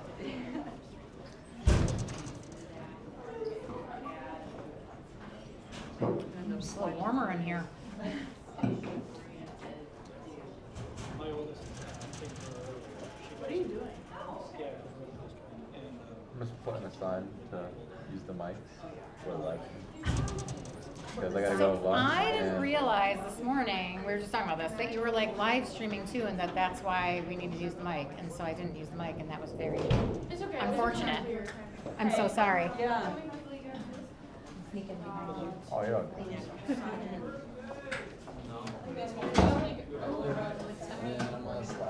Let's see here. And we're all good.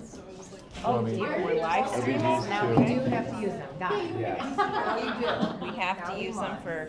So there's a live stream running all the time in the back, so Oh. it was just to do you guys better. Okay. See what you have to say. So. That's okay. Let's see here, is this for us here? Okay, so it's really, I just did it on YouTube. What? Okay, this is So literally you just introduce I don't know. yourself, I'll say. I'm not. I can say like, I'm starting around. all right. And then Like, literally they just go in. Paragraph or like Really just- face. Yeah, so like I'll say this and then you can introduce yourself. So you just say here, like my name is Lydia. Or only And then for you tell us, them what you yeah, want I to go guess, through basically. you know what I mean, like And then you just have them introduce themselves. I refuse to I am the same way, I'm like, I. Yeah, I'm just It's realizing fine, that. I don't wanna put Basically, the introduce time yourself. to Instagram and all that. And then you go into questions, usually. I work at you Moog. ask- Oh, very cool. Yes, I am part of the team that runs the new training center. First training center. Because that's what you should be doing. It's a 15,000 I square don't even know foot who's facility anything where we like, bring I in just all don't- new I don't people do to touch our I still hardware. do social. And we give them the fundamentals working at Moog, fundamentals manufacturing, assembly and test. Yeah, some of the zhuzh, the secret sauce of working at Moog, and then send them into production about hardware.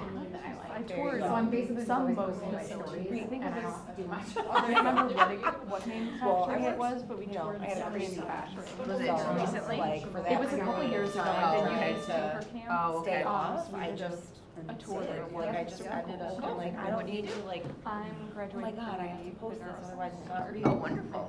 With UB Women in Science and Engineering. Okay, that's fine, and then Are you going to med school? like, you know, if I were posting, it'd be my dog. Where are you going?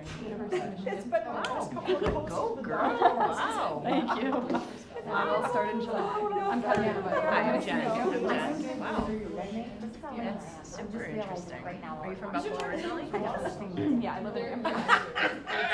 Yeah, but if Do you have a relative that just applied to work for this role? Yeah, absolutely. A Mike or There is some dude named Mike Bueller. Yeah. Buffalo. Not related. Not related. But I have gotten that question before. Interesting. And yeah, my son's girlfriend is at St. Lawrence. I know, but I know, me too, but now it's like I'm going What do you mean? A neurosurgeon, yeah. I have neuroscientists in my brain, neurosurgeon. for tonight. Good luck to her. Yeah, Oh, yeah, that's yeah. amazing. Hi, I'm Jen. Hi, Jen. I'm Nicole. Hi, Nicole. Nice to meet you. Where are you at? Mo. Oh, okay, I was right next to someone from Moog this morning too. You are? Yeah. I've been in 3 panels and every single Moog person was there. We have, Moog's at every single For panel, each yeah. panel. we have a lot of folks here today. Nice. That you guys do so much. Yeah. Yeah. What companies do you guys work for, so I can just make sure that we have, like, all the ones we're planning to come? UB Wise. At Moog. Doty Contracting. Okay, Local 17. I'm Construction Exchange in Naywick. okay, thank you. You're welcome. Oh, that's perfect, we're just waiting on an intro, should I go ask? Yeah, you're gonna see them. What if nobody? I know. Okay. We're off the hook.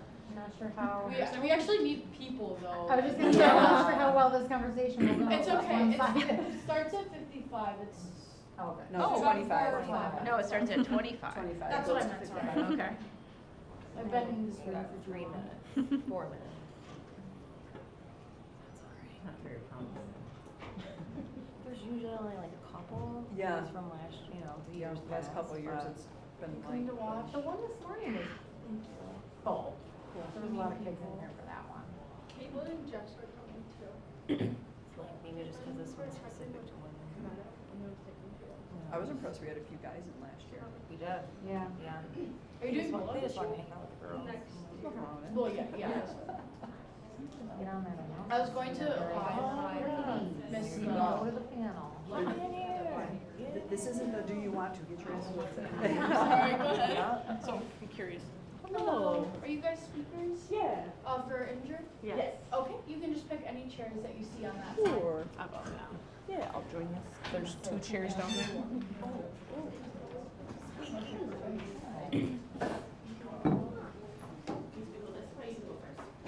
There you go. Middle seat's always good, right? I think we'll wait until the actual start time, so 4 more minutes, and then if no one comes, we'll just do it with 3 people. Women in STEM, but it's just 3 people. Pretty much sums up women in STEM. Yeah, so literally. statistically, so. Well, you get to have a very personalized experience. But you two ladies We met it last year. No, we graduated, right? We graduated, we used to be right there. You were used to do this, I'm like, why That's are right, those yeah. familiar? I do. I recognize those faces. What have you been up to since graduating? I'm at UB for architecture. Oh, Nice. nice. That's awesome. How about you? I'm at RIT for mechanical engineering. Cool. Cool. Very Hello, cool. do you guys want to come in? We have a woman in STEM panel that's starting Okay, I soon. didn't know if it started yet. No, you're good. okay. Hi guys, we were obnoxiously loud. What school are you guys with? Oh, wow, okay. Jesus. Hi, sorry. Hello. Go for it, loves. You guys can fill in from the front, no one, you know. I came to back so they could fill in the front. Henry's here. Poor Henry. In past years, we've had guys in here too. Yeah. Nothing Not wrong with that. Henry gets a leg up He's on the world. supporting, he's supporting all this. Absolutely. Good. Henry's gonna have a leg up against all the other dudes that don't do things. Yeah, right?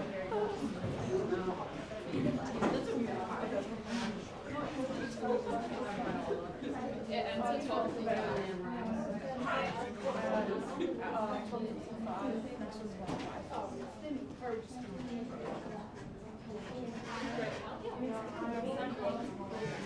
Do you need us to?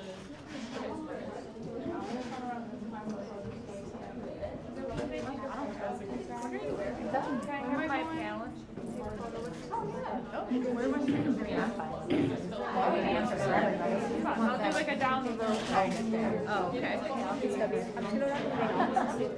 Like that? No, I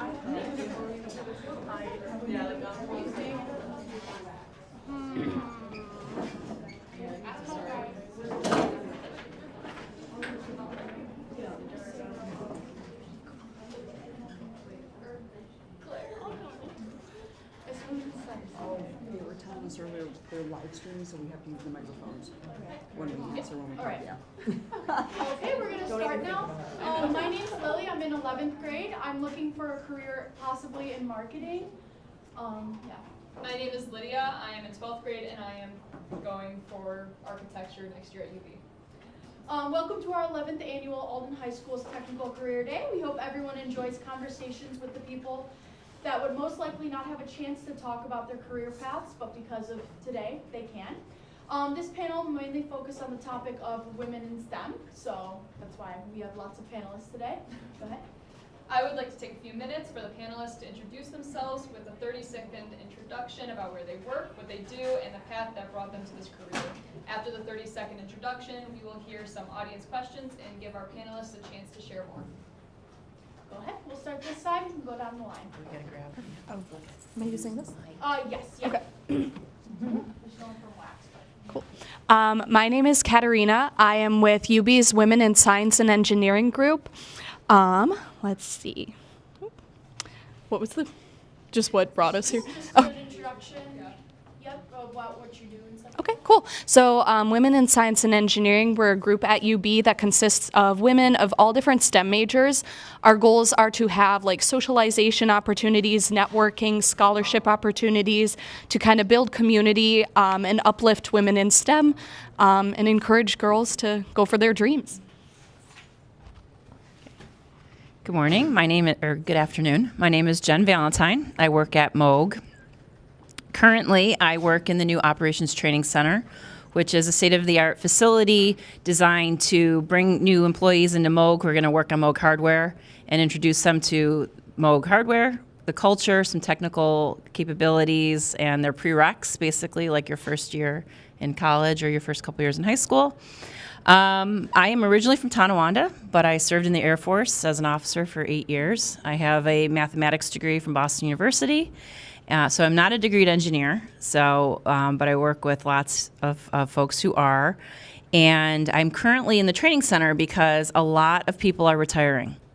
And Moog is made of a lot of tribal knowledge. So a lot of my job is to work with the engineers and the folks who work at Moog for a long time to pull those secrets out of their brains. It's hugely important, pulling the information to pass it along. My name is Nicole Savage. I am the owner and president of Nature's Way, or NW Contracting. It's a company right here in Alden. We're local, we're small, and I graduated from this school in 1998. So I'm an Alden High graduate myself. I have a degree in psychology and an MBA. However, the way I got into the industry was very non-traditional and just a shift in life. My father had started the company. He passed away very young. I wound up owning the company about 18 years ago. So we are a heavy highway contractor. We do drilling, environmental investigation, environmental remediation, fuel system installs, and environmental construction. Hello, my name is Rebecca Holman with Operating Engineers Local 17. We're one of the building trades unions here in Western New York, focusing on the heavy equipment side of the construction industry. Mine is another non-traditional path. I came out of high school. Horses have been my lifelong dream and love, and went to college for equine business management. That didn't work out, so I job hopped for a few years coming out of college and learned a bunch of stuff. It was good, but I ended up over at Erie County Fairgrounds working in the maintenance department. And one of the guys there said, look, you're good on equipment, you enjoy running it, go get yourself a career and a pension. Go apply to the apprenticeship program, because his son was going to apply. I didn't do it that year, I did it the next year, and got in and ended up finding something that I love doing. I never saw myself in construction, didn't ever think about it, but it's become a passion that I just love and enjoy doing. So, whatever you do, whatever you're thinking, just keep yourselves open to different things and the life changes that life will bring you. Good afternoon. My name's Jen Van Duzen, and I'm actually repping two organizations. My primary job is with the Construction Exchange of Buffalo and Western New York. I'm the Workforce and Education Director there. So I do a lot of outreach, going into schools and training programs, talking about not only the careers in construction, but also how our association can help support those getting into the industry, whether it be our connections. We are affiliated with the unions. Nicole is one of our members. We have over 900 plus member companies within Western New York. So we are basically the connector for the construction industry. My second seat here is for the National Association for Women in Construction. I am the vice president of the local chapter, and we have about 113 members. We started 5 years ago, and NAWIC is essentially a support group, support system, not only just in day-to-day conversations about being in a male-dominated industry, but also providing education and networking and that type of opportunity for women that are working in the industry. Hello, my name is Valerie Moore. I work at Integer. I've been there about 10 years now. I started as a process development engineer. Now I'm a manager, an engineering manager. Previously, I spent about 17 years at General Motors. My path was a little bit unique in that my junior and senior year in high school, they offered an engineering program for students where they picked 20 kids from Niagara and Orleans County. You had to apply, you had an interview. And then when you got picked, you were part of this program where you went to school for 1 week, and then you went to work at Delphi or General Motors for the other week, and you got paid for it. So when you went to school, you learned 2 weeks of material in 1 week. So I did that my junior and senior year. General Motors kept me on in college, so I was an intern there in college. And then they hired me after college. So again, I was there 17 years. I'm on LinkedIn, so Integer found me on LinkedIn. They reached out to me. At the time, I was on maternity leave, so I had nothing to lose. So I interviewed, and they offered me a great opportunity, and that's where I am today. Hi everyone, I'm Cecilia Hall. I am a process development engineer. I also work at Integer. Just so you're aware, Integer, we manufacture medical device components for implantable devices, so cardiac and nervous system devices. I started at Integer as an intern in my senior year of college. So I went to UB for my bachelor's and master's in biomedical engineering, and Integer, through my work, covered the grad school tuition, so they helped pay for my schooling, which is great. Also, when I was at UB, I was involved in WISE and also Society of Women Engineers, and I would just encourage all of you to get involved wherever you are. Thank you. So if anybody in the audience has any questions, feel free to ask them right now. We'll ask later on, so if you don't have any now, you come up with one, save it, and then we'll ask again. But just for now, how do you continue learning or growing professionally in your role? So how are you going to continue to basically grow your knowledge? We'll start here and then go down the line. Thank you. So I am graduating UB in a week with a neuroscience major, and I'm going to medical school in July. So definitely going to learn a lot there. And then outside of academics, I like to stay learning through reading. I think reading's super important to stay on top with what's happening in the world, whether it be fiction, nonfiction, keep growing knowledge. Med school is my main way that I'm going to keep growing my knowledge. She's going to University of Michigan too for med school, so she's underselling her amazingness. So for me, I'm on the front lines, and what I mean by that is one of my many jobs at work is I run new employee boot camp. So any new employee that comes into Moog to work on Moog hardware, I spend either a week to 3 weeks with them, depending on my level of engagement with them. And I learn through them. I learn what the economy looks like, what the storylines are in high schools, why people picked manufacturing over going to college. So a lot of my learning has to do with hearing their stories, the beat on the street, as us old folks would say, and then reaching into my local or my network. Additionally, I had the opportunity to participate in this program called Leadership Buffalo. And Leadership Buffalo is for leaders within the community and our local organizations to get out and see the nonprofits and the different organizations trying to make the Buffalo Niagara region even better than it already is. And that has been one of the most amazing opportunities I've had since moving back home about 15 years ago, was to see all the partnerships that reside in the community and the opportunities to help each other.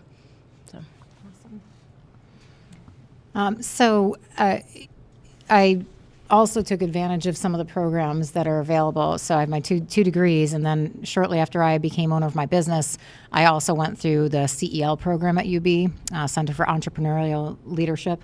And that was a game-changing program back when I did that. So nowadays, I don't do as much traditional type of education through, academia, but I learn a lot through networking. So I served on the board of the Construction Exchange for several years, and so let me just tell you, learning from your own peers is huge. That was a great growing and learning experience. And quite frankly, I learn every time we take on a new job, we take on something a little bit new. And so we learn something new with every new job that we bid and win for work. And so I'm constantly learning from my own people as well. And so every time I hire a new person, I get to learn from them. So just keeping yourself open and recognizing all the ways that you learn is important outside of academia. So in the building trades in general, you know, not just the operators, but carpenters, laborers, plumbing and steam fitters, electricians, all of it. There's new technologies and things happening and changing all the time.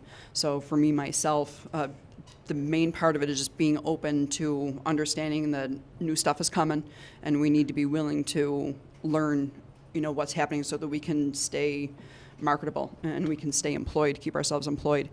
But like for me, myself, with the heavy equipment and running the machines, I've run machines that are remote control operated, not just, you know, sitting in the seat type of operation, which has been kind of neat. A lot of our machines have GPS capabilities now too in the last 20 years. That's been up and coming and developing even further. So then the same thing with our diesel mechanics, our surveyors, they have to keep up with the different technology and equipment that's coming through also. So we have local training and education for those different systems, working with each other. Hey, you know, I'm new to this. What have you done with it? You know, that you can help me out with this new system. And a lot of us in the building trades unions, we have international training centers also, that they have training programs that we can go there and get that training for those new systems and things that are happening. For me, I am new to the industry, so I came from education. So I have my bachelor's and my master's degree from Buff State, and I was in that industry for a good 15 years, and then things changed, COVID and a whole bunch of other things in the education world, and this fell into my lap. So as far as learning goes, it is constant. This is a totally new industry, totally new field to me still, even after 5 years. So much of what Nicole said, it's about networking, talking to people, asking questions, putting yourself out there, and building those connections so that you can learn and know what you're talking about. I'm also fortunate enough, part of my job is to set up education courses for our members that are already in industry. So I get to sit into those classes and learn a lot about things that you wouldn't typically consider when you think of construction. So everybody forgets that it is a business. And so you need to know how to run your books or you're not going to have money. You need to make sure you have the right insurance, how to do a bond, how to do a lien, how to read your contract correctly so you don't get that's the right way to put it. So I get to learn a lot just through being present and putting myself in those spaces to be able to ask those questions and listen from my colleagues. Again, I'll kind of say similar to what these ladies said. It's a lot of on-the-job training too. Even though I was at my company for 10 years before I switched roles a year ago, my new role is completely different than what it was before. I have an amazing team, and I always say I would not be successful if it wasn't for them, even though I'm the boss there. But the one guy in my group has 35 years experience, the one girl has 25 years experience, and you would not believe how much that they can teach you, even though you are the manager. Just learning from them, asking lots of questions. They're always very willing and open. Most people will be open to help you because they want to help you succeed because we're all a team. So every day, ask questions, and you learn that way. Excuse me. I feel like I'm learning all the time. I think part of it is as the demand for different therapies and markets change, we have new products that are coming in that we have to make components for, new materials that we're using in manufacturing, new technologies. So I think those are ways that I'm learning through my work, and also trying to become diving a little bit deeper into certain processes to hopefully become more of a subject matter expert in the areas that are needed, and also learning from my coworkers that are subject matter experts as well. Can I just say one other thing real quick?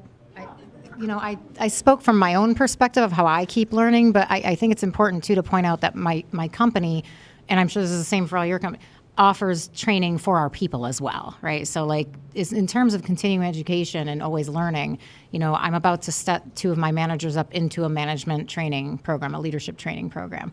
There are a lot of options out there for that. And so as as you're looking at what your options are, that's something to consider with employers as well, is what will they pay for and what will they support for your own continued education. So, and in the professional field, you'll literally have continuing education requirements. So those will be met through employers in most cases.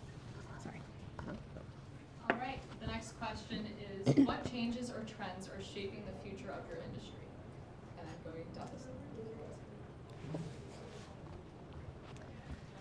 to So I am interested in neurosurgery. That's my career goal.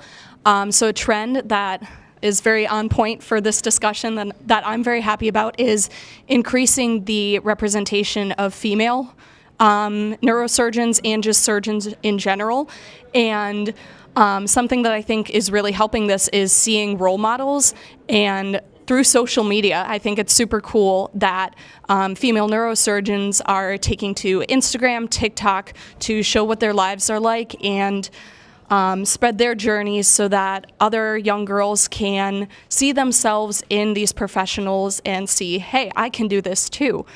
So I think that's an awesome trend that's occurring and something that I want to do, and it's something that's inspired me. So I think seeing those positive role models shine on social media is really helping female representation, and I hope this continues.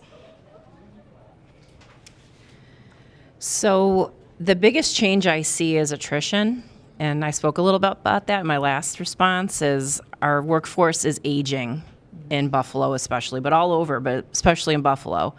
And a company like Moog has been traditionally not very diverse, and they are leaving. These our dads and our grandpas are retiring, and in some cases moving to Florida.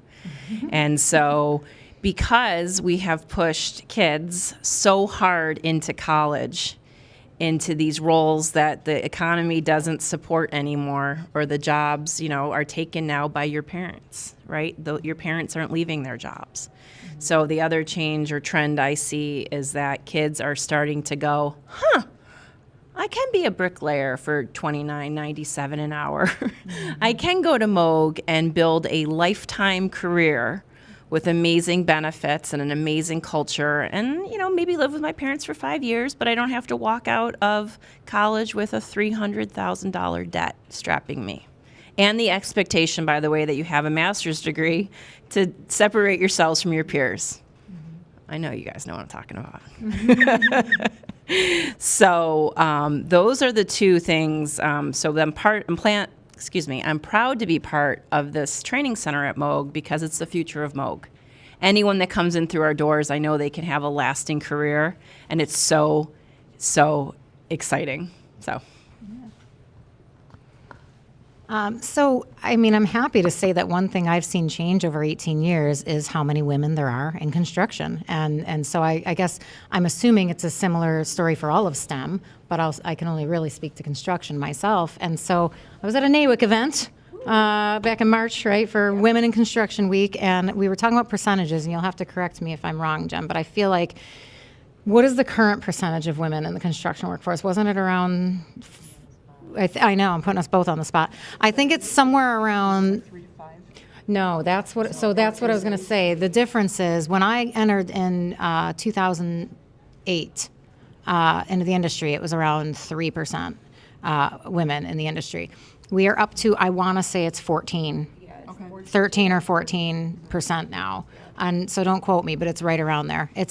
So that's a significant increase over 18 years, believe it or not. And so what I see in that, right, is the diversity helps all of us. So it's about female representation. I loved what you said about social media allowing a pathway for people to see each other doing things. Who's that? There's that one girl that's not a neuroscientist. She's like a rocket scientist, and she's hilarious, and she's brilliant. And so representation is important, but recognizing that the pairing of both is where it's at, right? Like, so we need the men for their contributions, and we need the women for theirs as well, and that really just blasts everything forward. So I'm happy to say there are more women now. And so next step from that, with the building trades in general, I spoke a little bit on the technology and a couple of the cool things with this new and emerging technology and the changes that we've been seeing we can't just pull someone off of the street and put them into a GPS bulldozer and say, okay, flip the switch and go. It's not going to work. We still have to learn and know how to run these machines to be able to do it without the technology, so that when things go wrong, something's happening, no matter what, we know what it's supposed to do, what we're supposed to be doing, and can make the technology, help us that much better, that much farther. But yeah, as far as the women in construction, I've heard from a few of my foremen over the years that they like having women in the seat of the machines, because we can tend to have more finesse, a finer feel for what we're doing. And that's not to say, men versus women, but like we said already, we each have our niche and our the contributions that we can provide. And so working as a team, all of us together, wherever we're at is always a good thing. There was something else I was going to say and pipe in on, and I forgot what it was, so we'll let it go. So I won't, I agreed, right? Women in construction is a big trend, but I think for me, in addition to that, it is seeing the school's perspective change. So part of the reason why I left education was because I was seeing schools pushing